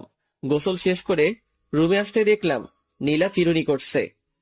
নিচে চলো, আম্মু খাওয়ার জন্য ডাকতে এসেছিল। হুম, চল। I stop. আমি তোর থেকে বয়সে ছোট হলে কি হবে? আমি তোর বড় ভাবি, তুই আমাকে রেসপেক্ট দিয়ে কথা বলবি। হুম, চলো। তারপর নিচে গিয়ে ব্রেকফাস্ট করতে শুরু করলাম। এমন তুই আজকে নীলিমাকে তোদের কলেজে ভর্তি করে দে, আমি প্রিন্সিপালের সাথে কথা বলছি। তাহলে ভালোই হবে, বাড়ি 3 জন একসাথে কলেজে যাবে। কিছুই বললাম না, কারণ আমি আব্বুর কথার উপর দিয়ে কিছু বলি না। ব্রেকফাস্ট শেষ করে রুমে গিয়ে ভার্সিটিতে যাওয়ার জন্য রেডি হলাম। নীলাও আসলো, রেডি হচ্ছে। ও আজকে কলেজে ভর্তি হবে। রাতে যে কথা বললাম, ওর তো মন খারাপ হয়েছিল। এখন কলেজে ভর্তি হওয়ার কথা শুনে একটু হাসি খুশি লাগছে। আমি বাইরে গিয়ে বাইক নিয়ে দাঁড়িয়ে আছি। এদিকে জান্নাতের আর নীলার আসার কোনো নামগন্ধই নেই। অনেকক্ষণ হয়ে গেল, এখনো আসছে না। আমি ওদেরকে ডাকতে গেলাম, যেতেই দেখি ওরা বেরিয়ে আসছে। এতক্ষণ সময় লাগে নাকি? না, আসলে ভাবি আজকে কলেজে প্রথম যাচ্ছে, তার জন্য একটু সাজিয়ে দিচ্ছিলাম আর কি। তাই না নীলু ভাবি? তোদের লেকচার বন্ধ করে বাইকে উঠবি নাকি আমি যাব? এই না, উঠছি উঠছি। আগে নীলা উঠলো, তারপরে জান্নাত উঠলো। আমি বাইক স্টার্ট দিয়ে ভার্সিটির দিকে যেতে লাগলাম। কেমন লজ্জা লজ্জা লাগছে, নিজের বউকে নিয়ে ভার্সিটিতে যাচ্ছি, তাও আবার পিচ্ছি। কেমনটা লাগে? ভার্সিটিতে পৌঁছে বাইকটা পার্ক করে আমি নীলাকে নিয়ে প্রিন্সিপালের রুমের দিকে যাচ্ছি। সবাই আমাদের দিকে তাকিয়ে আছে। এই, সবাই আমাদের দিকে তাকিয়ে আছে কেন? তোর মতো একটা পিচ্চি মেয়ে ভার্সিটিতে এসেছে, তাই সবাই তাকিয়ে আছে। নীলা কোনো কথা বলল না। আমি সরাসরি প্রিন্সিপালের রুমে গেলাম। আসসালামু আলাইকুম, আসতে পারি স্যার? ওয়ালাইকুম আসসালাম। আরে ইমন জি, এসো এসো, ভেতরে এসে বসো। জি ধন্যবাদ স্যার। তা হানিমুন বাদে এখনই ভার্সিটিতে আসতে হলো? আমি আর নীলা দুজনে মাথা নিচু করলাম। আমার মতো নীলা হয়তো লজ্জা পেয়েছে। আরে লজ্জার কিছু নেই, বিয়ে করেছো তো কি হয়েছে, বিয়ে তো করতেই হবে তাই না? হ্যাঁ স্যার। এই যে ছাত্রের বউ ছাত্রী, নাম কি তোমার? নীলা। শুধু নীলা নাকি দুজনের মিল করে নীলা ইসলাম? নীলা মাথা নিচু করে মুচকি হাসলো। আচ্ছা ঠিক আছে, আর লজ্জা দিচ্ছি না, আমি সব ব্যবস্থা করে রেখেছি, তুমি শুধু এখানে একটা সাইন করো। নীলা সাইন করলো। নীলা শোনো, তোমার সিলেবাস দেখে তুমি ভার্সিটির লাইব্রেরি থেকে প্রয়োজনীয় বইগুলো সংগ্রহ করে নিও। ঠিক আছে স্যার। তারপর আমি আর নীলা প্রিন্সিপাল স্যারের রুম থেকে বেরিয়ে আসলাম। এই শোনো, আমাকে আমার ক্লাসটা দেখিয়ে দাও। ওই দিকে যা। ওই দিকে বললে হবে না, আমাকে পৌঁছে দিয়ে আসো। আমি নীলাকে ওর ক্লাসরুমের দিকে এগিয়ে দিলাম। ভার্সিটির সব ছেলে মেয়ে আমাদের দুজনের দিকে তাকিয়ে আছে। তাকাবেই না কেন? আজ পর্যন্ত আমার পাশে আমার 2-3টা বান্ধবী ছাড়া অন্য কাউকে দেখিনি। আজ হঠাৎ করে আমার পাশে নীলাকে দেখে হয়তো সবাই তাকিয়ে আছে। আমি নীলাকে ওর ক্লাসরুমটা দেখিয়ে দিলাম। তারপরে আমি সরাসরি আমাদের আড্ডা দেওয়ার জায়গায় চলে গেলাম। আমাকে দেখে সবাই চমকে উঠলো। মামা, তুই ভার্সিটিতে? আজব ব্যাপার তো। আমারও তো একই কথা। হঠাৎ ভার্সিটিতে আসলি মানে? কেন, আমার কি ভার্সিটিতে আসা বারণ আছে নাকি? না, বারণ নেই। তুই মাত্র 5 দিন হলো বিয়ে করলি, আর আজকে ভার্সিটিতে চলে আসলি। ভাবির সাথে রোমান্স করবি, সেটা না করে হঠাৎ ভার্সিটিতে। তাই আমরা সবাই একটু অবাক হলাম আর কি। তোরা জানিস না, তোদের ছাড়া আমার একদমই ভালো লাগে না, তাই তো ভার্সিটিতে চলে আসলাম। থাক, হয়েছে হয়েছে। এখন বিয়ে করেছিস, আর কদিন পর তো আমাদের চিনতেই পারবি না। হুম, এখনই চিনতে পারছি না। তা ভাবি কোথায়? পড়াশোনা করতে হবে না? হ্যাঁ, পড়াশোনা তো করাতেই হবে। আজকে তো ইন্টার ফার্স্ট ইয়ারে ভর্তি করে দিলাম। কোন কলেজে মামা? এই ইমনের বউ, কোন যে কলেজে ইচ্ছা ভর্তি করে দেবে। তোর এত জানা দরকার কি? না, ভাবিকে দেখে শুনে রাখার দায়িত্ব তো আমাদের সবারই, তাই না? তোকে এত দায়িত্ব বহন করা লাগবে না। এখন নিজের জন্য কাউকে খোঁজে নে। আমার ভাগ্যে মনে হয় কেউ নেই। আমরা সবাই এইভাবে কিছুক্ষণ আড্ডা দেওয়ার পর ক্লাস করতে গেলাম। 2টা ক্লাস করলাম, আর ভালো লাগছে না। তারপরে আমি, আশিক, হাসিব, সামি 4জন গেলাম বাজারের দিকে। বাজারে গিয়ে ক্যারাম খেললাম, ধোয়া ছাড়লাম, আর কিছুক্ষণ আড্ডা দিলাম। একটু পরে ফোনটা বেজে উঠলো। ফোন বের করে দেখলাম জান্নাত ফোন দিয়েছে। হ্যালো। ভাইয়া, তুমি কোথায়? তাড়াতাড়ি ভার্সিটির দিকে আসো, ভার্সিটি বন্ধ হয়ে গেছে। ভাবিকে কোথাও খুঁজে পাচ্ছি না। আচ্ছা ঠিক আছে, আমি এক্ষুনি আসছি। দোস্ত তোরা থাক, আমার একটু কাজ আছে, আমি যাচ্ছি। তারপর আমি বাইকে স্টার্ট দিয়ে ভার্সিটির দিকে গেলাম। ভার্সিটিতে পৌঁছে দেখলাম জান্নাত বাইরে দাঁড়িয়ে আছে। নীলা কোথায়? ভার্সিটি বন্ধ হওয়ার পর সবাই যখন চলে যাচ্ছিল, আমি তখন অনেক খোঁজাখুঁজি করেছি, কিন্তু নীলা ভাবিকে কোথাও পাইনি। এত ছাত্রছাত্রীর ভিড়ে আমি ভাবিকে কোথায় খুঁজবো? আচ্ছা তুই কোনো চিন্তা করিস না, আমি খুঁজে বের করছি। তুই একটা রিক্সা নিয়ে বাসায় চলে যা। আচ্ছা ঠিক আছে ভাইয়া, ভাবিকে খুঁজে পেলে আমাকে ফোন করে জানিয়ে দিও। আচ্ছা ঠিক আছে। আমার তো মাথায় কোনো কাজ করছে না, আমি কোথায় খুঁজবো নীলাকে? বাড়িতে আম্মু আব্বু যদি জানতে পারে, তাহলে আমাকে তো আস্ত রাখবে না। কোথায় গেল এইটুকু পিচ্চি মেয়েটা? ও তো গ্রামের মেয়ে, শহরের কিছুই ভালোভাবে চিনে না। এখন আমি কোথায় খুঁজবো নীলাকে? চিন্তায় আমার হাত পা ঠান্ডা হয়ে যাচ্ছে। ভার্সিটির এদিক ওদিকে একটু খোঁজাখুঁজি করলাম, কিন্তু নীলাকে দেখতে পেলাম না। আজ নীলার যদি একটা কিছু হয়ে যায়, তাহলে আমি নিজেকে ক্ষমা করব কিভাবে? ভীষণ দুশ্চিন্তা হচ্ছে। কি করব আমি? কোন দিকে যাব? ফোনটা বেজে উঠলো, বের করে দেখলাম জান্নাত ফোন দিয়েছে। হ্যালো। ভাইয়া, তুমি বাসায় চলে এসো, ভাবি চলে এসেছে। আচ্ছা ঠিক আছে, আসছি। যাক, এতক্ষণ একটা স্বস্তির নিঃশ্বাস ফেললাম। এই পিচ্চি মেয়েটার জন্য কতই না চিন্তা হচ্ছিল। আজকের মতো বেঁচে গেছি, এরপর থেকে আর এমন ভুল করা যাবে না। আমি বাইকটা স্টার্ট করে রওনা দিলাম বাসার উদ্দেশ্যে। বাসায় পৌঁছাতে পৌঁছাতে 2টা বেজে গেল। কলিং বেল দিতেই জান্নাত এসে দরজা খুলে দিল। ভাইয়া, আম্মু খুব রেগে আছে কিন্তু। আমি ভেতরে চলে আসলাম। আম্মু সরাসরি আমার কাছে এসে আমার গালে একটা কষে থাপ্পড় বসিয়ে দিল। আমি চুপচাপ মাথা নিচু করে ফেললাম। এইরকম থাপ্পড় আমি মাঝে মধ্যে খাই, ব্যাপার না। তোর জ্ঞান বুদ্ধি কিছু আছে? এইটুকু একটা মেয়েকে ছেড়ে কোথায় গিয়েছিলি? ওর যদি কিছু একটা হতো তাহলে কি করতি তুই? আমি চুপচাপ মাথা নিচু করে আছি। এখন কিছু বলা যাবে না, কারণ আম্মু ইজ ফায়ার। কি হলো, চুপ করে আছিস কেন? কথা বল, ওর কিছু হলে কি করতি তুই? আম্মু, আমি একদম বুঝতে পারিনি। এরপর থেকে আর এরকম হবে না। বুঝতে পারিস নাই মানে? এত বড় হয়েছিস, তোর জ্ঞান বুদ্ধি হবে কবে? আম্মু সত্যি, এরপর থেকে আর এই রকমটা করব না। তোর আব্বু জানতে পারলে আস্ত রাখবে না। যা উপরে যা, নীলার মনটা একদম খারাপ হয়ে আছে, ওর সাথে কিছুক্ষণ কথা বল। আচ্ছা আম্মু।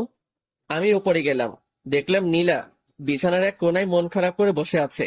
আমি গিয়ে নীলার সামনে দাঁড়ালাম। নীলা প্লিজ, আমাকে ক্ষমা করে দে, আমি একদম বুঝতে পারিনি। ক্ষমা চাওয়ার কিছু নেই, তুমি তো আমার থেকে দূরে থাকতে চাও। না, আসলে আমি মনে করেছিলাম তুই জান্নাতের সাথে বাড়িতে চলে আসবি। প্লিজ আমাকে ক্ষমা করে দে। এরপর থেকে আমি তোকে একা রেখে আর কোথাও যাব না। অমনি নীলা এসে আমাকে জড়িয়ে ধরলো। মানে এত শক্ত করে জড়িয়ে ধরেছে বলে বোঝাতে পারবো না। মনে হচ্ছে কোনো ওয়ালের চিপায় আটকে পড়েছি। তারপরে নীলা আমাকে ঠেলতে ঠেলতে ওয়াশরুমের মধ্যে নিয়ে গেল। আমার কারোর সাথে গোসল করতে ভালো লাগে না। কারোর সাথে লাগুক বা না লাগুক, আমার সাথে লাগবে। তারপরে নীলা শাওয়ার ছেড়ে দিল। আমি আর নীলা একসাথে গোসল করছি। আমি ভালো লাগিয়ে দিচ্ছি। একবার যদি তোমার আর আমার মধ্যে স্বামী স্ত্রীর সম্পর্কটা গড়ে ওঠে, তারপর তুমি তোমার সব গার্লফ্রেন্ডকে ভুলে যাবে। এই, আমার তো কোনো গার্লফ্রেন্ড নেই। তাহলে সেদিন যে বললে আছে? এমনিতেই বলেছি। মিথ্যুক একটা। হুম। আচ্ছা ঠিক আছে, ভেজা কাপড় চেঞ্জ করো। মানে কি বলছিস কি? কি বলছি বুঝতে পারছো না? চেঞ্জ করো তাড়াতাড়ি। তোর সামনে? হ্যাঁ, আমার সামনে চেঞ্জ করতে হবে। মরে গেলেও পারবো না। দেখাচ্ছি তোমায়। এই, একদম না, একদম আমার কাছে আসবি না বলছি। আমি নীলাকে জোর করে ঠেলতে ঠেলতে ওয়াশরুমের বাইরে বের করে দিলাম। তারপর আমি চেঞ্জ করে নীলাকে বললাম, ভিতরে গিয়ে চেঞ্জ করে আয়। ভেতরে যাব না, এখানেই চেঞ্জ করব।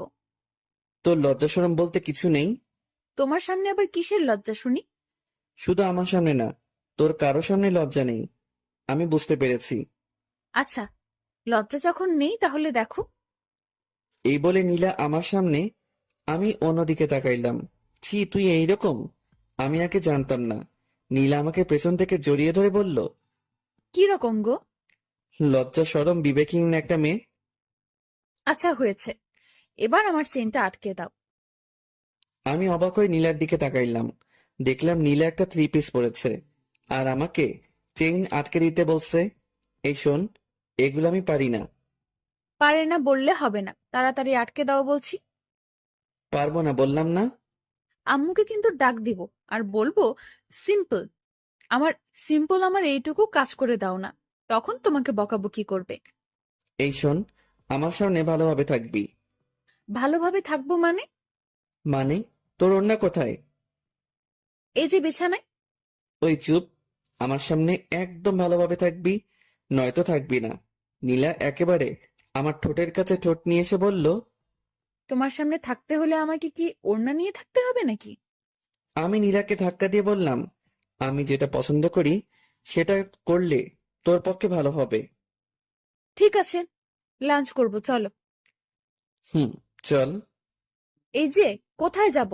আম্মু তো রুমে খাবার দিয়ে গেছে। কখন দিয়ে গেল?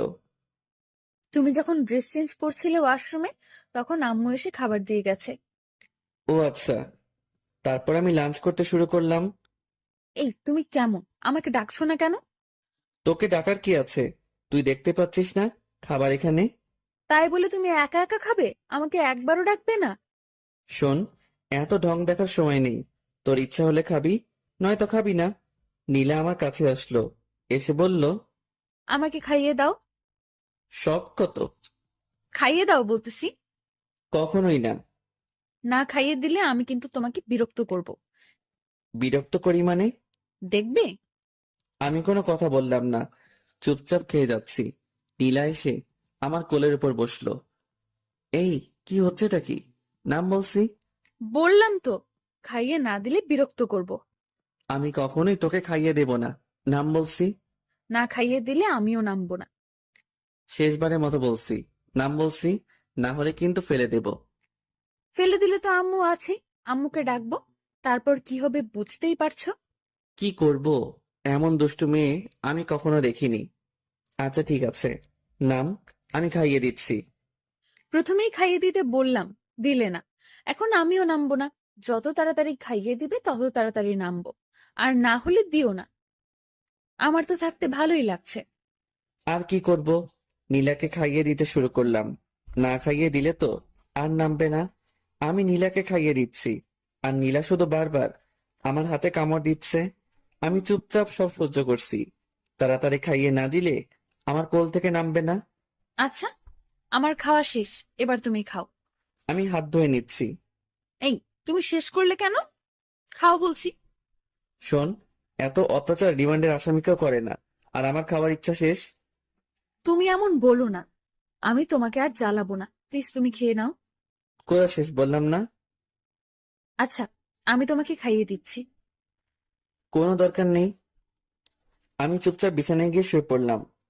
আমার কথা শুনলে না তো? আচ্ছা, দেখাচ্ছি, আগে প্লেটগুলো পরিষ্কার করে আসি। একটু একটু ঘুম পাচ্ছে, ঘুমিয়ে পড়বো। এই মুহূর্তেই আবার রিমান্ড শুরু। মানে নীলা এসে খুব জোরে দরজা আটকে দিল। এই, এত শব্দ করছিস কেন? আর দরজা আটকে দিলি কেন? আমি কখনো দরজা আটকে দেই না। এখন আমি এসেছি, এখন থেকে দরজা আটকে দিতে হবে। আটকে দিতে হবে মানে? না মানে এখন তো আমরা রোম্যান্স করব। যদি কেউ রুমের মধ্যে চলে আসে, তাই আটকে দিলাম। শোন, এখন আমি ঘুমাবো, একদম আমাকে বিরক্ত করবি না। বিরক্তি দেখছোটা কি? তুমি তো আমার একটা কথাও শুনো না। এখন তোমাকে দেখাচ্ছি। এই বলে নীলা আমার পেটের উপর উঠে বসলো। দেখ পিচ্ছি, আমাকে বিরক্ত করিস না। আমি না তোমার বউ? আমি ছাড়া তোমাকে কে বিরক্ত করবে, আদর করবে শুনি? লাগবে না তোর কোনো আদর। দেখো, তুমি কি চাও আমি আম্মুকে সব বলে দেই? বলে দেই মানে? এই যে আমাদের মধ্যে কোনো সম্পর্ক গড়ে ওঠেনি, এগুলো আম্মুকে বলে দেই। আমি কোনো কথা বললাম না। দেখো, আমি তোমার ভালোবাসা পাওয়ার চেষ্টা করছি। এমন কিছু করো না যাতে জোর করে সবকিছু আদায় করতে হয়, ঠিক আছে? অন্যদিকে তাকিয়ে শুয়ে রইলাম।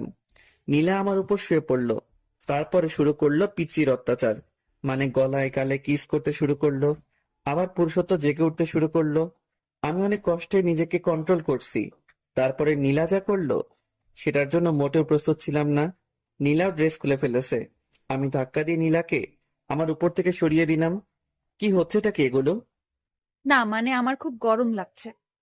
গরম লাগছে ঠিক আছে, তাই বলে এগুলো কেমন অসভ্যতা? নীলা আমার কোনো কথা শুনছে না। আমি ওর গালে একটা চড় বসিয়ে দিলাম।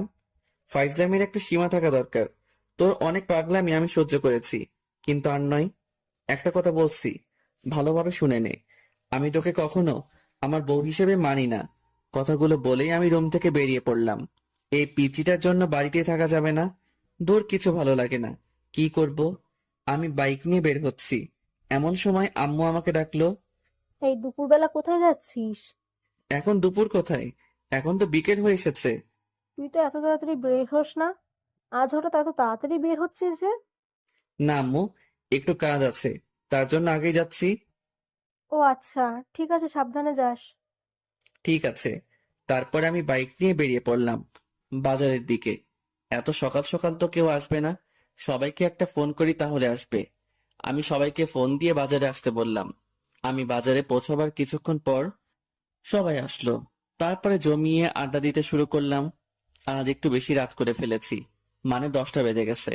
হায় রে, ঘড়ির দিকে খেয়ালই করিনি। আজ যে বাড়িতে গেলে কি হবে। এমনিতেই দুপুরে আম্মু অনেক বকাবকি করেছে। তাড়াতাড়ি বাড়িতে যেতে হবে। আমি সবাইকে বাড়িতে যেতে বললাম। সবাই নিজ নিজ বাড়িতে চলে যাচ্ছি। বাড়িতে পৌঁছাতে আমার 10:30 বেজে গেছে। অনেক ভয়ে ভয়ে কলিং বেল দিলাম। আম্মু এসে দরজা খুলে দিল। আম্মু সরাসরি আমার কান ধরলো। এই বিলাই, কয়টা বাজে এখন? 10:30 আম্মু। খুব তো বড় গলায় বলেছিস 10:30। তোকে না আমি 9টার মধ্যে বাড়ি আসতে বলেছি? আসলে আব্বু, আজকে একটু আশিকের বাসায় ছিলাম, তাই আসতে আসতে একটু দেরি হয়ে গেছে। আচ্ছা হয়েছে, যা ফ্রেশ হয়ে আয়, ডিনার করবি। ঠিক আছে আব্বু, আজকের মতো মিথ্যা বলে বেঁচে গেলাম। তারপরে আমি ফ্রেশ হয়ে ডিনার করতে আসলাম। এ কি, তুই একা আসলি যে? নীলাকে ডেকে আনলি না? আমি মনে করেছি ও নিচে আছে। আচ্ছা, ডেকে আনছি। নীলাকে ডাকতে গেলাম। রুমের মধ্যে তো নীলাকে খুঁজে পাচ্ছি না। কোথায় গেল মেয়েটা? ওয়াশরুমে খুঁজলাম, নেই। তারপরে বেলকনিতে গেলাম, দেখলাম নীলা দাঁড়িয়ে আছে। নিচে চলো, আম্মু ডাকছে।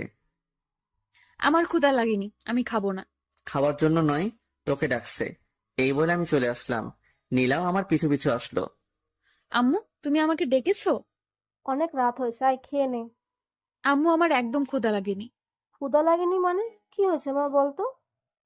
কই আম্মু, কিছু হয়নি তো। তোর মন খারাপ লাগছে? কি হয়েছে মা, আমাকে বল। না আম্মু, আমার কিছুই হয়নি, এমনিতেই ভালো লাগছে না। এদিকে আয় তো মা।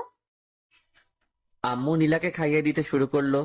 আমি আর জান্নাত হা করে তাকিয়ে থাকলাম। না, হা করে তাকিয়ে থাকলে হবে না। দুপুরে একবার পিচিটার জন্য খেতে পারি নাই, এখন আমাকে খেতে হবে। অনেক ক্ষুধা লাগছে। ইমন শোন, কালকে বিকালে নীলাকে নিয়ে গিয়ে একটা ফোন কিনে দিস। ওর তো বাড়িতে কথা বলতে লাগে, আর ও তোকে ফোন দিয়ে তাড়াতাড়ি বাড়ি আসতে বলবে। তোকে তো ফোন না করলে তুই প্রত্যেক দিনই রাত 10টা বাজিয়ে দিস। ঠিক আছে আব্বু। তোর আম্মুর কাছ থেকে টাকা নিয়ে যাস। আচ্ছা। তারপরে আমি ডিনার শেষ করে রুমে গেলাম। একটু পর নীলা আসলো। নীলা এসে দরজা লক করে দিল। আমি নীলার দিকে তাকাইলাম, কিন্তু ও আমার দিকে তাকালো না। সোজাসুজি বিছানায় এসে অন্যদিকে ঘুরে শুয়ে পড়লো। আমার উপর অভিমান করে আছে হয়তো। তখন ওর গায়ে হাত তোলাটা ঠিক হয়নি। ওকে একবার সরি বলে দেখি। নীলা, শোন। নীলা আমার দিকে ঘুরলো, কিন্তু তাকালো না। কিছু বলবে? না মানে দুপুরে তোর সাথে একটু বাড়াবাড়ি করা হয়ে গেছে, প্লিজ ক্ষমা করে দে। তুমি বাড়াবাড়ির কিছুই করনি, যা করেছো একদম ঠিক করেছো। নীলা প্লিজ এভাবে বলিস না, আমাকে ক্ষমা করে দে। না, ক্ষমার কিছুই নেই। আমারই তো সব দোষ। আমার কপালে তো স্বামীর ভালোবাসা নেই, আছে শুধু চট থাপ্পড় এগুলোই। আমার উচিত হয়নি জোর করে তোমার ভালোবাসা নেওয়াটা। পিচিটার কথায় কেমন যেন মায়া আছে। ওর কথা শুনে আমি বারবার মায়ায় পড়ে যাই। আমি কি বলবো ভেবে পাচ্ছি না। আমাকে কথা বলার সব রাস্তাই পিচ্চিটা বন্ধ করে দিল। আমি শুয়ে পড়লাম। একটু পর পর নীলার দিকে তাকাচ্ছি, কিন্তু ও আমার দিকে তাকাচ্ছে না। যে মেয়েটা সব সময় জড়িয়ে ধরতো, এটা করতো ওটা করতো, আর আজকে চুপচাপ শুয়ে আছে, ভাবা যায়। কিছুক্ষণ পর আমি ঘুমিয়ে পড়লাম। সকালে ঘুম ভাঙতে ভারী কিছু অনুভব করলাম। চোখ খুলে দেখলাম নীলা আমার বুকের উপরে উঠে ঘুমাচ্ছে। আমি বারবার অবাক হয়ে যাই। ঘুমের মধ্যে এই পিচ্চি মেয়েটা কি নাইবা করে ভেবে পাই না। নীলা ঘুমাচ্ছে, তাই আমি আর ওকে নামিয়ে দিলাম না। আমিও চোখ বন্ধ করে শুয়ে রইলাম। কিছুক্ষণ পর নীলার নড়াচড়া অনুভব করলাম। নীলার হয়তো ঘুমটা ভেঙে গেছে। নীলা আমাকে কয়েকটা কিস করে উঠে গেল। কি মেয়ে রে বাবা, কাল রাতে অভিমান করে আমার কাছে আসলো না, আবার আমি ঘুমানোর পর আমার বুকে আরো যে কিসব করে এগুলো তো বলতে পারছি না। আমি কিছুক্ষণ পর উঠে শাওয়ার নিলাম, তারপর রুমে এসে একটু পড়তে বসলাম। অনেকক্ষণ পর নীলা এসে বলল, ব্রেকফাস্ট করবে চলো, আর কলেজে যাওয়ার সময় হয়ে গেছে। আমি নীলার পিছু পিছু ব্রেকফাস্ট করতে গেলাম। ব্রেকফাস্ট শেষ করে রুমে এসে ভার্সিটিতে যাওয়ার জন্য রেডি হচ্ছি। নীলাও এসে রেডি হচ্ছে, ও তো কলেজে যাবে। কিরে, অভিমান কমেনি? না, কমেনি। কিভাবে কমবে? একটা কিস করতে দিলে কমবে। একটাই তো। হুম। আচ্ছা ঠিক আছে, একটার বেশি করবি না কিন্তু। আমার কথা শেষ না করতেই নীলা আমার কাছে এসে রেডি।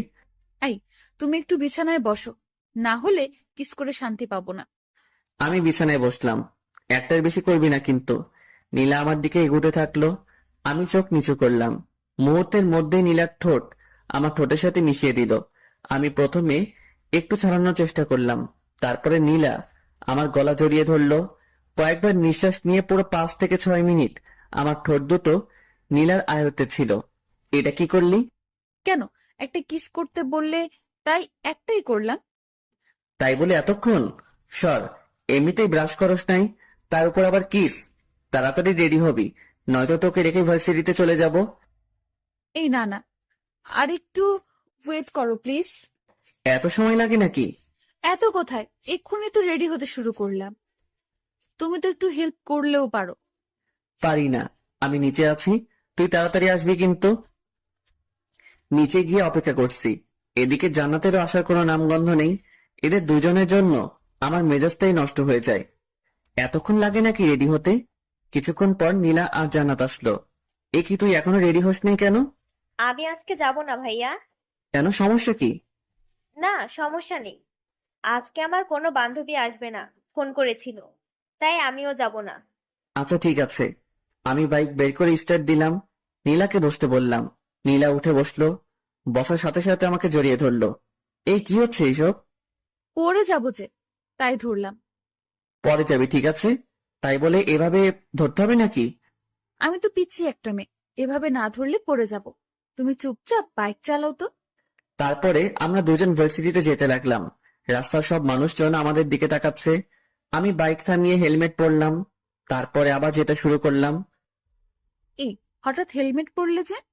তুই যেভাবে জড়িয়ে ধরেছিস, মান সম্মান তো আর রাখবি না, তাই হেলমেট পরলাম, যাতে কেউ চিনতে না পারে। আমি আমার স্বামীকে জড়িয়ে ধরেছি, তাতে মানুষের কি? আমি কোনো কথা বললাম না, সোজাসুজি ভার্সিটির দিকে যেতে থাকলাম। আর এদিকে নীলা একটার পর একটা বকবক করেই যাচ্ছে। কিছুক্ষণ পর আমরা ভার্সিটিতে পৌঁছলাম। বাইক পার্ক করতে সবাই আমার দিকে অবাক দৃষ্টিতে তাকিয়ে আছে। পাশে সামি, আশিক, হাসিব, নাদিয়া, মিম, এরা সবাই ছিল। আমাদের দুজনকে দেখে ওরা একেবারে আমাদের কাছে চলে আসলো। মামা, একেবারে হিরো হিরোইনরা যেভাবে আসে ঠিক সেইভাবেই যে আসছিস ভার্সিটিতে। তাই নাকি? হিরো হিরোইন বানিয়ে দিলি? কেমন আছেন ভাবি?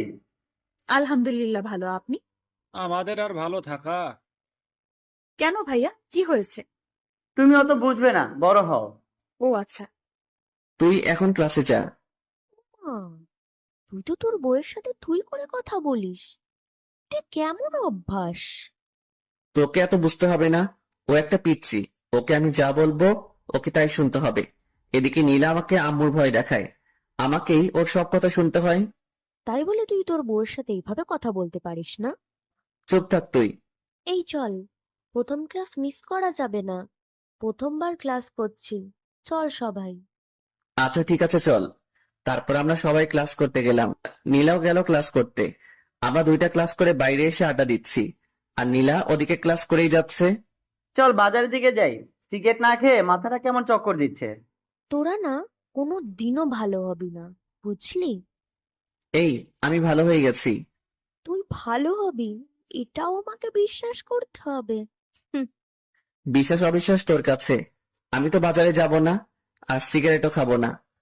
হতেই পারে বিয়ের পরে তুই সিগারেট খাওয়া ছেড়েই দিতে পারিস। বউয়ের শাসন বলে কথা না রে। বউয়ের শাসন মানে? ওর মতো একটা পিচ্চি মেয়ে আমাকে শাসন করবে? তুই এটা কিভাবে বলতে পারলি? না, হঠাৎ সিগারেট খাওয়া ছেড়ে দিলি তো, তাই আর বললাম। ওই তুই না কাল রাতে আমাদের সাথে সিগারেট খাইলি? শালা দিদি তো সব শেষ করে। আমি এদেরকে কোনো রকম বিশ্বাস করাচ্ছি যে আমি আর খাই না, আর তুই জল ঢেলে দিলি।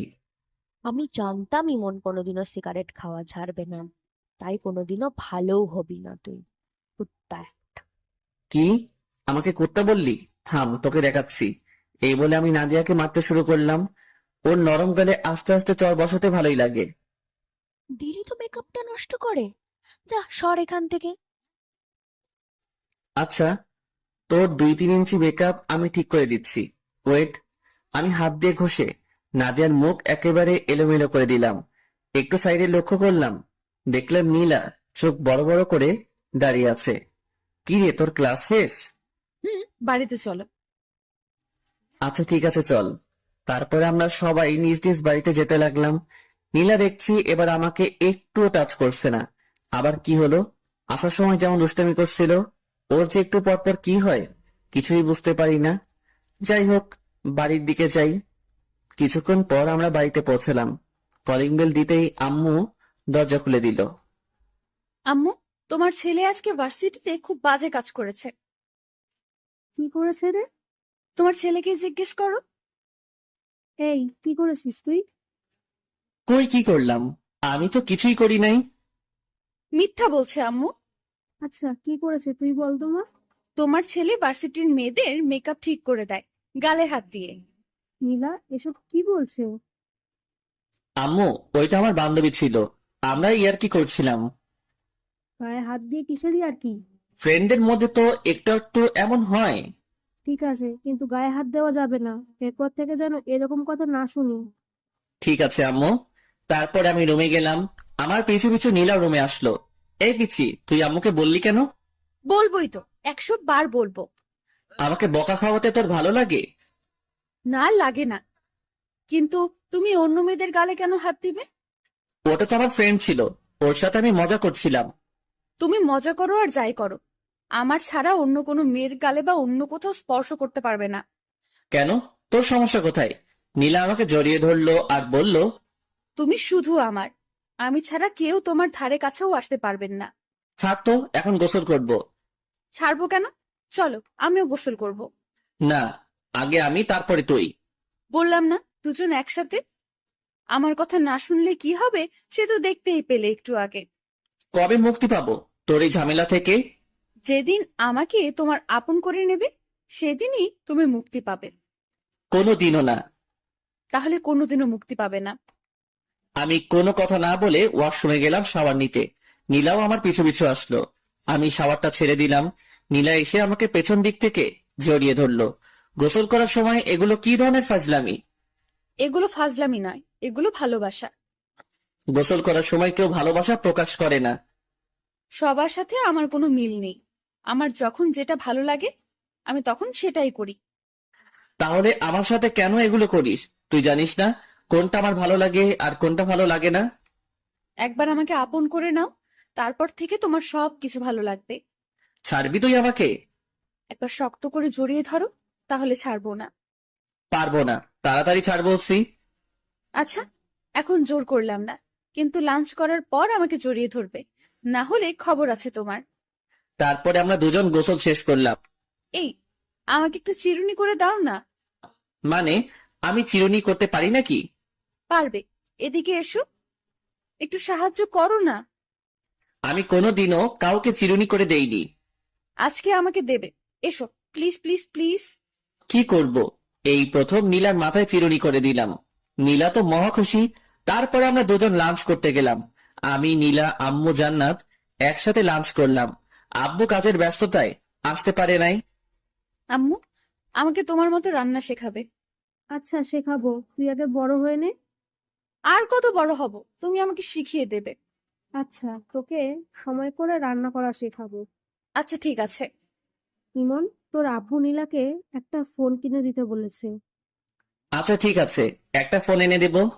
ওকে নিয়ে যাবি, একটু তোর সাথে ঘুরবে। কিন্তু আম্মু। কোনো কিন্তু নয়, বিকালে দুজনে যাবি। আচ্ছা ঠিক আছে। তারপর আমি সবার আগে লাঞ্চটা শেষ করে রুমে গেলাম। কি করব আমি? নীলা খুব বাড়াবাড়ি করছে, ওকে নিয়ে আর পারছি না। আচ্ছা, ওকে কি কোনোভাবে ওর বাড়িতে পাঠিয়ে দেওয়া যায় না? দেখি কোনোভাবে সম্ভব হয় কিনা। অমনি নীলা রুমে আসলো, এসে দরজা আটকে দিল। আমি কোনো কথা বললাম না। ওর সাথে আমি কিছুতেই পেরে উঠছি না। কিভাবে পারবো? ও শুধু আম্মু আব্বুর ভয় দেখায়, আর আমি তো আম্মু আব্বুর বিরুদ্ধে যেতে পারবো না। কি ভাবছো গো? ভাবছি কিভাবে তোকে এই বাড়ি থেকে তাড়ানো যায়। বৃথা চেষ্টা করে কোনো লাভ নেই। নীলা আস্তে আস্তে আমার কাছে আসছে। আমি কিছু বলবো, অমনি নীলা আমার মুখটা চেপে ধরলো। একটা কথাও বলবে না। আমি যা করব সবকিছুই চুপচাপ সহ্য করবে। তাই বলে আমি চুপ করে আছি, আর এদিকে নীলা আমার উপর অত্যাচার চালাচ্ছে। কখনো লিপ কিস দিচ্ছে, কখনো গালে। একটা সময়ও থেমে থাকছে না। মেনে নিতেও পারছি না, ছেড়ে দিতেও পারছি না। কি করব? ঝুলন্ত অবস্থায় আছি। এভাবে বিকেল পর্যন্ত সহ্য করতে হলো নীলার পাগলামি।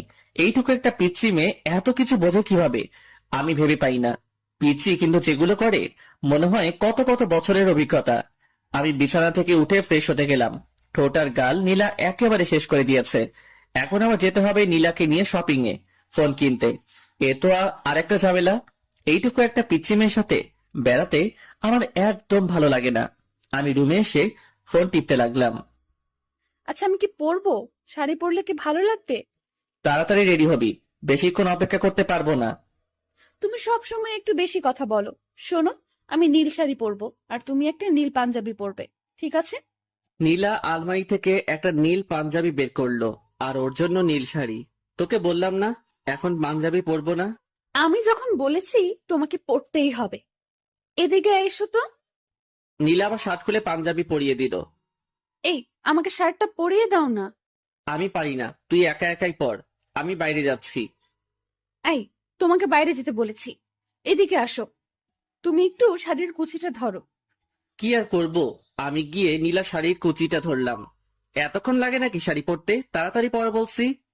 তাড়াতাড়ি করছি, একটু ওয়েট করো। আর কতক্ষণ লাগবে? এই তো হয়ে গেছে, এবার কুচিটা দিয়ে দাও। কি? আমি কখনোই পারবো না। তুমি পারবে, তোমার 14 গোষ্ঠী পারবে। তাহলে 14 গোষ্ঠীর কাছ থেকে পরিয়ে নেব। আমি পারবো না। দাও বলছি। তুমি না ছেলে, এত ভয় কিসের তোমার? তাই বলে তোর ওখানে কুচি দিয়ে দেবো নাকি? দেরি হয়ে যাচ্ছে, তাড়াতাড়ি দাও। তারপর আমি কাঁপতে কাঁপতে নীলার কুচিটা দিয়ে দিলাম। নীলা আমার হাত ওর ওখানে চেপে ধরলো। আমি তো লজ্জায় একেবারে শেষ। কিছু বলতেও পারছি না, কিছু করতেও পারছি না, শুধু মাথা নিচু করে আছে। এদিকে নীলাও লজ্জায় লাল হয়ে আছে, কিছু বলতে পারছে না, শুধু মুচকি হাসছে। এভাবে নীরবময় কিছু মুহূর্ত কাটলো। কিছুক্ষণ পর আমি হাতটা সরিয়ে নিলাম আর অন্যদিকে তাকালাম। নীলা সাজুগুজু করতে ব্যস্ত হয়ে গেল। একটু পরে নীলা বলল, আমি রেডি, এখন চলো। আমি নীলার দিকে তাকাতেই একেবারে অবাক হয়ে গেলাম। এইটুকু পিচ্চি মেয়েটাকে দেখতে অনেক সুন্দর লাগছে। আমি তো আগে কখনো ওর দিকে তেমন তাকাইনি, আজ প্রথম তাকাচ্ছি। নীলা দেখতে যে এত সুন্দর আমি আগে জানতাম না। এই, কি দেখছো? আমার লজ্জা করে না বুঝি? কোথায় কি দেখছি? চলো তাড়াতাড়ি। হয়েছে, আর মিথ্যে বলতে হবে না। আমি খুব ভালোভাবে লক্ষ্য করেছি তুমি বড় বড় চোখ করে আমার দিকে তাকিয়েছিলে। আমি কোনো কথা না বলে নিচে নামতে শুরু করলাম। আম্মু আমাদের দুজনকে দেখে একেবারে অবাক হয়ে গেল। অবাক হবে না কেন? এভাবে কাছাকাছি ম্যাচিং কালারের ড্রেস পরা দেখলে যে কেউই তাকিয়ে থাকবে। মাশাআল্লাহ, তোদের দুজনকে দেখতে কিন্তু খুব ভালো লাগছে, খুব মানিয়েছে দুজনকে। হয়েছে, এবার টাকা দাও তাড়াতাড়ি। আমি আম্মুর কাছ থেকে টাকা নিয়ে বাইক বের করছি। এমন সময় নীলা বলল, আজ আমরা বাইকে যাব না, রিকশায় যাব। তোমার ইচ্ছে হলে তুমি আমার পিছু পিছু রিক্সা নিয়ে আসতে পারো। এগুলো কেমন কথা? হ্যাঁ, নীলা যখন বলছে রিক্সায় যাবে, তোকে রিক্সায় যেতে হবে। যা, রিক্সায় করে যা। আম্মু, আমার রিক্সা যেতে একদম ভালো লাগে না। অত আস্তে আস্তে কেউ যায়? এত কিছু বুঝি না, তুই নীলামায়ের সাথে রিক্সা করে যা। আচ্ছা ঠিক আছে আম্মু। তারপরে আমি আর নীলা বেরিয়ে পড়লাম। বাড়ির সামনে কিছুক্ষণ দাঁড়াতে একটা রিক্সা আসলো। আমরা রিক্সায় উঠলাম। নীলা আমার কাঁধে মাথা রেখে বক বক করে যাচ্ছে। আমি কোনো কথা বলছি না, চুপচাপ বসে আছি। কিছু বলো, চুপ করে আছো কেন? তোর সাথে কথা বলতে ইচ্ছে করে না? তো কার সাথে কথা বলতে ইচ্ছে করে? তুই চুপ করে থাকতো। আমার চুপ থাকতে ভালো লাগে না, সব সময় তোমার সাথে কথা বলতে ইচ্ছে করে। আচ্ছা তুই বলতে থাক, আমি চুপ করে থাকলাম। আর একটা কথা বলবো না। তারপরে নীলার বক বক শুনতে শুনতে পৌঁছে গেলাম মার্কেটে। কয়েকটা ফোন দেখলাম আর নীলার পছন্দ মতো একটা ফোন কিনে দিলাম। নীলা আমার সাথে সেলফি তুলতে চাইলো, কিন্তু আমি তুললাম না। নীলার জোড়াজোড়িতে ওর সাথে কিছুক্ষণ ঘুরতে হলো। ও জোর করেই কয়েকটা সেলফি তুললো। সন্ধ্যার পর আমরা বাড়ির দিকে রওনা দিলাম। বাড়িতে এসেই ড্রেসটা চেঞ্জ করে ফ্রেশ হয়ে নিলাম। জান্নাত আসলো রুমে। নীলা আর জান্নাত বসে বসে গল্প করছে। আমি ফেসবুকিং করছি। আজ সময় কাটছে না। আজ বন্ধুদের সাথে আড্ডা দিতে যাইনি, তাই একদম ভালো লাগছে না। সিগারেট না খেলে মাথায় কেমন চক্কর মানে। রাতে ডিনার করে এসে শুয়ে পড়েছি। নীলা এসে পাগলামি শুরু করেছে। আমি নীলাকে ছাড়তে বলছি, কিন্তু নীলা আমাকে ছাড়ছে না। দেখো, তুমি আমার স্বামী, আর আমি আমার স্বামীকে একটু আদর করব। মানে কি বলছিস তুই? মানে আজকে আমাদের স্বামী স্ত্রীর সম্পর্ক গড়ে উঠবে। কখনোই না। তুমি আর কতদিন আমাকে কষ্ট দেবে? আমি কাউকে কষ্ট দিই না। কেন, তুমি আমাকে কষ্ট দিচ্ছ না? জানি না, আমার একদম ভালো লাগছে না। আমি ঘুমাবো, বিরক্ত করিস না প্লিজ। কিছুক্ষণ পর আমি ঘুমিয়ে পড়লাম। সকালে ঘুম থেকে উঠে একটু অসুস্থ লাগছে, কেমন জ্বর জ্বর লাগছে। নীলা আজকে আগে উঠে গেছে ঘুম থেকে। উঠে তো নীলাকে দেখতে পেলাম না। কিছুক্ষণ পর নীলা রুমে আসলো, এসে বলল, কখন ঘুম থেকে উঠবে? ভার্সিটিতে যাওয়ার সময় হয়ে গেছে, ওঠো তাড়াতাড়ি। তুই আর জান্নাত যা, আজকে আমি যাব না। একটু অসুস্থ লাগছে। কি হয়েছে তোমার? একটু জ্বর জ্বর লাগছে। কই দেখি। এ কি, তোমার তো ভীষণ জ্বর। তারপরে নীলা আমাকে ধরে ওয়াশরুমে নিয়ে গেল। আমি ফ্রেশ হয়ে আসলাম। নীলা আমার জন্য খাবার নিয়ে আসলো। আমাকে জোর করে ও নিজের হাতে খাইয়ে দিল। তারপরে ওষুধ খাইয়ে দিল। নীলার সেবা যত্নে আমি খুব তাড়াতাড়ি সুস্থ হয়ে গেলাম। এই কয়দিন আমি বুঝলাম নীলা সত্যি আমাকে খুব ভালোবাসে। নীলাকেও আমার ভালো লাগতে শুরু করে। আমি ভাবছি নীলাকে আমি আপন করে নেব। আস্তে আস্তে ওকে আপন করে নেব। হুট করে যদি একবার চেঞ্জ হয়ে যায় তাহলে কেমন লাগবে? তার চেয়ে বরং আস্তে আস্তে নীলার কাছে যাই। অসুস্থ থাকায় 2 দিন থেকে ভার্সিটিতে যাওয়া হয়নি। বন্ধু বান্ধবের সাথে আড্ডা দেওয়া হয়নি। আজ বিকেলে বাজারে গেলাম আড্ডা দিতে। সন্ধ্যা হয়ে এসেছে এমন সময় নীলা আমাকে ফোন করলো। হ্যালো। কোথায় আছো তুমি? এই তো বাজারে আছি। তাড়াতাড়ি বাড়িতে চলে এসো। আচ্ছা আসছি একটু পর। তুমি এখনো পুরোপুরি সুস্থ হওনি, তাড়াতাড়ি আসো প্লিজ। আচ্ছা ঠিক আছে। বন্ধুদের সাথে আড্ডা দিয়ে 8টার দিকে বাড়িতে গেলাম। কলিং বেল দিলাম। নীলা এসে দরজা খুললো। এই, তোমাকে না তাড়াতাড়ি আসতে বললাম? তাড়াতাড়িতে চলে আসলাম। এটা তাড়াতাড়ি আসা হলো? রাত 8টা পেরিয়ে গেছে। রাত 8টা আবার দেরি হলো নাকি? আচ্ছা ঠিক আছে, তাড়াতাড়ি ফ্রেশ হয়ে আসো। আচ্ছা ঠিক আছে। পরে আমি ফ্রেশ হয়ে রুমে আসলাম। কি হয়েছে, এত তাড়াতাড়ি বাড়িতে ডাকলি কেন? কিছু হয়নি, তোমাকে একটু আদর করব, তাই বাড়িতে আসতে বললাম। আদর মানে? আদর বোঝো না? আচ্ছা দেখাচ্ছি। আজ নীলাকে দেখতে একদম অন্যরকম লাগছে। কেমন ছটফট করছে আমার ভালোবাসা পাওয়ার জন্য। নীলা আমাকে জড়িয়ে ধরে বিছানায় শুইয়ে দিল। আমি তেমন রিয়েক্ট করলাম না। নীলা আস্তে আস্তে আমার খুব কাছে চলে আসলো। দুজনের নিঃশ্বাস দুজনের মুখের উপরে পড়ছে। আমি নীলার চোখের ভাষা বুঝতে পারলাম, কিন্তু ওর কাছে এগিয়ে গেলাম না। নীলা শুধু ছটফট করছে। আমি সবকিছু বুঝেও নীলার কাছ থেকে সরে গেলাম। আর কত কষ্ট দেবে আমাকে? একবার আসো আমার কাছে। আমি মনে মনে বলছি, হারে পিচ্ছি, আস্তে আস্তেই তোর খুব কাছে চলে যাব। আপন করে নেব তোকে। তুই শুধু একটু ধৈর্য ধর। কিছু বলছো না কেন? আমার কষ্টটা একবার বোঝার চেষ্টা করো। আমি কোনো কথা বললাম না। কি বলবো? আমি যে হঠাৎ করে নীলার কাছে যেতে পারছি না। নীলাকে খুব শক্ত করে জড়িয়ে ধরতে ইচ্ছে করলো। আলতো করে ওর কানের কাছে মুখ নিয়ে বলতে ইচ্ছে করলো, আমিও যে তোকে ভালোবাসি ফেলেছি পিচ্ছি। কিন্তু অজানা এক বাধায় সবকিছু আটকে গেল। কিছুই করতে পারলাম না। আম্মু এসে আমাদের ডিনার করার জন্য ডাকলো। আমি আর নীলা নিচে গেলাম ডিনার করতে। আব্বু চলে এসেছে। আমরা সবাই একসাথে ডিনার শেষ করলাম। রুমে এসে বসে আছি, মানে নীলার জন্য অপেক্ষা করছি। নীলা একটু পরে আসে। আম্মুকে মনে হয় একটু একটু হেল্প করে, তাই আসতে একটু দেরি হয়। কিছুক্ষণ পর নীলা আসলো, হাতে এক গ্লাস পানি আর ওষুধ নিয়ে। এখন আমার ওষুধ কেন? সুস্থ হলেও ওষুধ খেতে হয়। ওষুধ খেলে আর অসুস্থ হবে না, না হলে অসুস্থ হওয়ার সম্ভাবনা থাকে। আমি তো সুস্থ হয়ে গেছি। আমি একদম সুস্থ, এখন ওষুধ খাওয়া লাগবে না। বেশি কথা বলো না তো, দেখি আমি খাইয়ে দেই। তারপরে নীলা আমাকে ওষুধ খাইয়ে দিল। ওষুধ খাওয়ার সাথে সাথে আমার মাথাটা কেমন ঝিমঝিম করছে। বুঝলাম না নীলা আমাকে কি খাওয়ালো। কেমন অলসতা বিরাজ করতে শুরু করলো। মনে হচ্ছে নীলা হয়তো আমাকে ঘুমের ওষুধ খাওয়ালো, কিন্তু নীলা আমাকে ঘুমের ওষুধ খাওয়াতে যাবে কেন? নীলা আমার কাছে আসলো, এসে বলল, আজ তোমাকে আমি আপন করে নেব, কেউ আটকাতে পারবে না। আমি বুঝতে পারলাম নীলা আমাকে ঘুমের ওষুধ খাইয়েছে, কিন্তু নীলা আমার কাছে আসার জন্য এটা করতে পারলো? আমি কিছুই করতে পারছি না, ভীষণ ঘুম পাচ্ছে। নীলা আমার কাছে আসলো, এসে আমার শার্টটা খুলে দিল। নীলাকে আটকাতে পারছি না, মানে ঘুমের ওষুধ খাওয়ার পর আমি কোনো শক্তি পাচ্ছি না। নীলা আস্তে আস্তে আমার খুব কাছে চলে আসলো। আমি কিছুতেই মানতে পারছি না নীলা আমাকে ঘুমের ওষুধ খাইয়ে এগুলো করছে। তারপরে নীলা আমাকে কিস করতে শুরু করলো। আজ নীলার হাত থেকে আমার নিস্তার নেই, একেবারে শেষ করে ফেলবে। নীলা ওর ড্রেস খুলে ফেললো। এখন আমাদের দুজনের শরীরে একটা সুতা পর্যন্ত নেই।